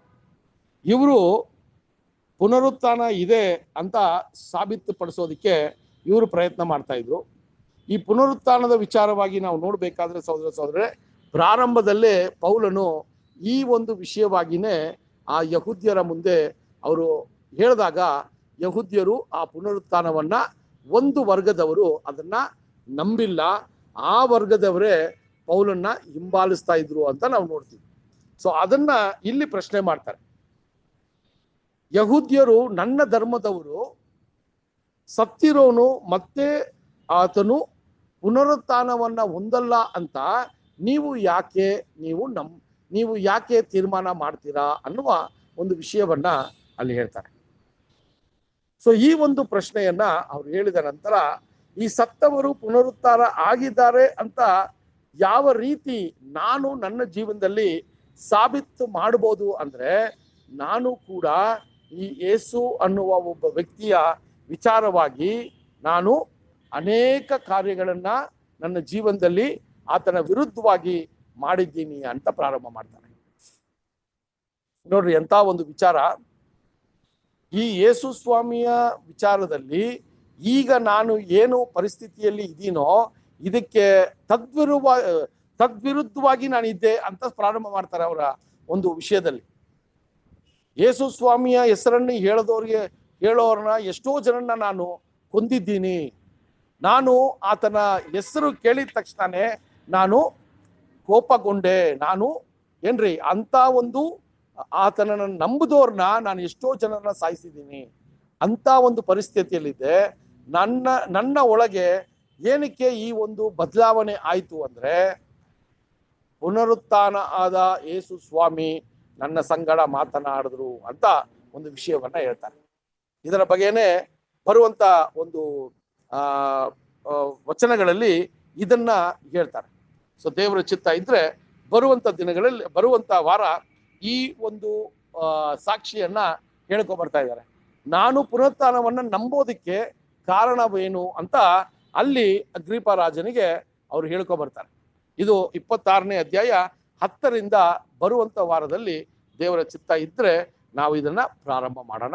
ಸೊ ದೇವರು ಈ ವಾಕ್ಯಗಳನ್ನ ಆಶೀರ್ವದಿಸಲಿ. ಸೊ 26ನೇ ಅಧ್ಯಾಯ 9ನೇ ವಚನ ತನಕ ಈ ದಿನದಲ್ಲಿ ನಾವು ನೋಡಿದೀವಿ. ಸೊ ನಾವು ಇವತ್ತು ಪಾಠ ಪ್ರಾರಂಭ ಮಾಡಿದ್ದು ಅಪೊಸ್ತಲರ ಕಾರ್ಯಗಳು 25ನೇ ಅಧ್ಯಾಯ 14ನೇ ವಚನದಿಂದ 26ನೇ ವಚನ, 26ನೇ ಅಧ್ಯಾಯ 9ನೇ ವಚನ. ಓಕೆನಾ? ಇದನ್ನ ಮತ್ತೆ ನೀವು ಮೆಲುಕಾಕ್ರಿ. ಪೌಲನ ಒಂದು ವಿಷಯದಲ್ಲಿ ನೋಡ್ಬೇಕಾದ್ರೆ ಅವರಿಗೆ ಬಂದಂತ ಸಂಕಷ್ಟಗಳಲ್ಲಿ ದೇವರು ಯಾವ ರೀತಿ ಆತನ ಸಂಗಡ ಇದ್ರು, ಪರದಿಂದ ಬಂದಂತ ಜ್ಞಾನದಲ್ಲಿ ಯಾವ ರೀತಿ ಅವರು ಮಾತನಾಡಿದ್ರು, ಧೈರ್ಯವಾಗಿ ಸ್ವಾಮಿಯ ಸಾಕ್ಷಿಯಾಗಿ ನಿಂತರು. ಇದೆಲ್ಲ ಕೂಡ ನಮಗೆ ಒಂದು ಪಾಠವಾಗಿದೆ. ನಮಗೆ ಈ ಒಂದು ಕಾಲ ಸಮಯದಲ್ಲಿ ನಾವಿರುವಂತ ಪರಿಸ್ಥಿತಿಯಲ್ಲಿ ಇಂಥ ಒಂದು ಒಂದು ಶೋಷಣೆಗಳು, ಒಂದು ಟಾರ್ಚರ್ ಮಾಡುವಂತ ವಿಷಯಗಳು ಬರಲ್ಲ. ಆದ್ರೆ ಸಾಕ್ಷಿ ಹೇಳುವಾಗ ಎಷ್ಟು ಧೈರ್ಯದಿಂದ ಹೇಳ್ತೀನಿ. ಈ ಸತ್ಯದ ಬೆಳಕನ್ನ ಪಡ್ಕೊಂಡಿರೋ ನಂತರ ನಾನು ಯಾವ ರೀತಿ ಈ ಬೆಳಕನ್ನ ಪ್ರತಿಕ್ರಿಯಿಸ್ತಾ ಇದ್ದೀನಿ, ಅದಕ್ಕೆ ಮೊಟ್ಟ ಮೊದಲನೇದಾಗಿ ನನ್ನ ಜೀವನ ಒಂದು ಮಾದರಿಯ ಜೀವನವಾಗಿದೆಯಾ? ನನ್ನನ್ನ ಒಬ್ಬ ವ್ಯಕ್ತಿ ನೋಡಿದಾಗ ಈತನಲ್ಲಿ ಏನೋ ಒಂದು ವಿಶೇಷತೆ ಇದೆ, ಅಥವಾ ಯಾರಾದರೂ ಕ್ರೈಸ್ತರು ನನ್ನ ನೋಡಿದಾಗ ಈತನಲ್ಲಿ ಏನೋ ಒಂದು ವಿಶೇಷವಾದ ಒಂದು ವಿಷಯ ಇರೋದ್ರಿಂದ ಈತನಲ್ಲಿ ತಾಳ್ಮೆ ಇದೆ, ಈತನಲ್ಲಿ ಪ್ರೀತಿ ಇದೆ, ಈತನಲ್ಲಿ ಸಹನೆ ಒಂದು ಸ್ವಭಾವ ಇದೆ ಅಂತ ಹೇಳಿ ಈ ವಿಷಯವನ್ನ ಫಸ್ಟು ಅವ್ರು ಅರ್ಥ ಮಾಡ್ಕೊಂಡಿರೋ ನಂತರ ನಿನ್ನ ಒಂದು ನಂಬಿಕೆ ಏನು ಅಂತ ಕೇಳಕ್ಕೆ ಬರ್ತಾರೆ. ಆವಾಗ ಧೈರ್ಯದಿಂದ ನನ್ನ ನಂಬಿಕೆಯನ್ನ ನಾನು ವ್ಯಕ್ತಪಡಿಸೋದಿಕ್ಕೆ ಪೌಲನ ತರ ನನ್ನಲ್ಲಿ ಒಂದು ಹುಮ್ಮಸ್ಸಿದೆಯಾ ಅಂತಾನೆ ದೇವರು ನಮ್ಮಲ್ಲಿ ಅಪೇಕ್ಷಿಸ್ತಾರೆ. ಅದರಿಂದ ಈ ವಿಚಾರಗಳನ್ನ ಮತ್ತೆ ಮೆಲುಕಾಕ್ರಿ. ಬರುವಂತ ವಾರದಲ್ಲಿ ದೇವರ ಚಿತ್ತವಿದ್ರೆ 26ನೇ ಅಧ್ಯಾಯ 10ನೇ ವಚನದಿಂದ ನಮ್ಮ ಪಾಠವನ್ನ ಪ್ರಾರಂಭ ಮಾಡೋಣ. ದೇವರು ಈ ವಾಕ್ಯಗಳನ್ನ ಆಶೀರ್ವದಿಸಲಿ. ಈ ದಿನದಲ್ಲೂ ಕೂಡ ನಾವು ಒಂದು ಪ್ರಾರ್ಥನೆಯ ಮೂಲಕ ಈ ಒಂದು ಪಾಠವನ್ನ ನಾವು ಮುಗಿಸೋಣ. ಸಹೋದರ ಮೋಹನ್ ರಾಜ್ ಬ್ರದರ್ ಪ್ರಾರ್ಥನೆಯ ಮೂಲಕ ಈ ಒಂದು ಕೂಟವನ್ನ ಮುಗಿಸ್ಬೇಕು ಅಂತ ಕೇಳ್ಕೊತೀನಿ. ಓಕೆ ಬ್ರದರ್, ಪ್ರಾರ್ಥನೆ ಮಾಡೋಣ. ನಮ್ಮನ್ನ ಅತಿ ಹೆಚ್ಚಾಗಿ ಪ್ರೀತಿ ಮಾಡಿದಂತ ಪರಲೋಕದ ಜೀವುಳ ನಮ್ಮ ತಂದೆಯಾದ ದೇವರೇ, ಮತ್ತೊಂದು ಆರ್ತಿ ನಿನಗೆ ಕೃತಜ್ಞತೆಯನ್ನು ಸಲ್ಲಿಸ್ತೇವೆ. ಬೆಳಗಿನಿಂದ ಸಾಯಂಕಾಲವರೆಗೆ ನಮ್ಮನ್ನ ಕಾಯ್ದು ಕಾಪಾಡಿ ಆರೋಗ್ಯವಾಗಿದೆ ಎಂದಿಟ್ಟು ಜೀವಿತರ ಒಂದು ಸಂಖ್ಯೆ ನಡೆಸಿ ನಮ್ಮೆಲ್ಲ ಪಾಪ ಅಪರಾಧಗಳನ್ನು ಕ್ಷಮಿಸಿ ನಿನ್ನ ಕುಮಾರನ ಸ್ವರೂಪದಲ್ಲಿ ನಮ್ಮ ನಡೆಸ್ತಿರುವುದಕ್ಕಾಗಿ ನಿಮಗೆ ಸ್ತೋತ್ರ ಮಾಡ್ತೇವೆ. ಮಾತ್ರವಲ್ಲದೆ ವಿಶೇಷವಾಗಿ ಸಾಯಂಕಾಲ ವೇಳೆಯಲ್ಲಿ ಅಪೊಸ್ತಲರಾದ ಪೌಲನ ಕುರಿತು ಆತನ ಮಾಡಿದ ವಿಷಯಗಳು, ಆತನಿಗೆ ನಡೆದಂತ ಘಟನೆಗಳ ಕುರಿತು ಅನೇಕ ವಿಷಯಗಳನ್ನು ಬ್ರದರ್ ಅವ್ರ ಮೂಲಕ, ಟೋನಿ ಬ್ರದರ್ ಅವ್ರ ಮೂಲಕ ನಮಗೆ ಕೊಟ್ಟಿದ್ದೀರಿ. ನಿಮಗೆ ಸ್ತೋತ್ರ ಮಾಡ್ತೇವೆ. ಆ ವಿಷಯಗಳನ್ನು ನಾವು ಮನದಟ್ಟ ಮಾಡಿಕೊಂಡು ನಾವು ಜ್ಞಾಪಕದಲ್ಲಿ ಇಟ್ಟುಕೊಂಡು ಅದನ್ನು ಕಲಿತುಕೊಂಡು ಇನ್ನೊಬ್ರಿಗೆ ಹೇಳುವಂತ ಜ್ಞಾನದಲ್ಲಿ ನಮ್ಮ ನಡೆಸು. ಆ ಬ್ರದರ್ ಅವರನ್ನು ಇನ್ನೆಚ್ಚಾಗಿ ನೀವು ಉಪಯೋಗಿಸಿರಿ, ಸೇವೆಯಲ್ಲಿ ಅವರನ್ನು ಬಲಪಡಿಸಿರಿ, ಜ್ಞಾನದಲ್ಲಿ ಅವರ ಕುಟುಂಬವನ್ನು ಸಹ ನೀವು ಎಲ್ಲವನ್ನು ಸರಿಯಾದ ರೀತಿಯಲ್ಲಿ ಅದ್ಭುತಕರವಾದ ರೀತಿಯಲ್ಲಿ ನಡೆಸಿರಿ ಅಂತ ಪ್ರಾರ್ಥನೆ. ಸೇರಿ ಬಂದಿರತಕ್ಕಂಥ ಎಲ್ಲಾ ಸಹೋದರ ಮತ್ತು ಸಹೋದರಿಯರನ್ನು ಅವರೆಲ್ಲ ಕುಟುಂಬ ಮಕ್ಕಳ ಸಹಿತವಾಗಿ ನೀವು ಕಾಯ್ದು ಕಾಪಾಡಿ ನಡೆಸಿರಿ. ಈ ರಾತ್ರಿ ನಮಗೆ ಸುಖಕರ ನಿದ್ರೆಯನ್ನು ಕೊಟ್ಟು ನಾಳೆನ ಒಂದು ಹೊಸ ದಿನವನ್ನು ನೋಡುವಂತ ಭಾಗ್ಯ ನಮ್ಮೆಲ್ಲರಿಗೆ ದಯಪಾಲಿಸಿ ನಡೆಸಬೇಕೆಂದು ನಿನ್ನ ಒಬ್ಬನೇ ಏಕೈಕ ಕುಮಾರನು, ನಮ್ಮ ರಕ್ಷಕನು, ನಮ್ಮ ಒಡೆಯನಾದ ಯೇಸು ಕ್ರಿಸ್ತನ ನಾಮದಲ್ಲಿ ಪ್ರಾರ್ಥಿಸಿ ಬೇಡಿ ಹೊಂದಿದ್ದೇವೆ, ನಮ್ಮ ಪರಲೋಕದ ಜೀವುಳ ನಮ್ಮ ತಂದೆಯಾದ ದೇವರೇ. ಆಮೇನ್. ಆಮೇಲೆ thank you. Thank you brother. Thank you brother. ಎಲ್ಲಾ ಸಹೋದರ ಸಹೋದರಿ ನಮಸ್ತೆ. ನಮಸ್ತೆ ರೀ.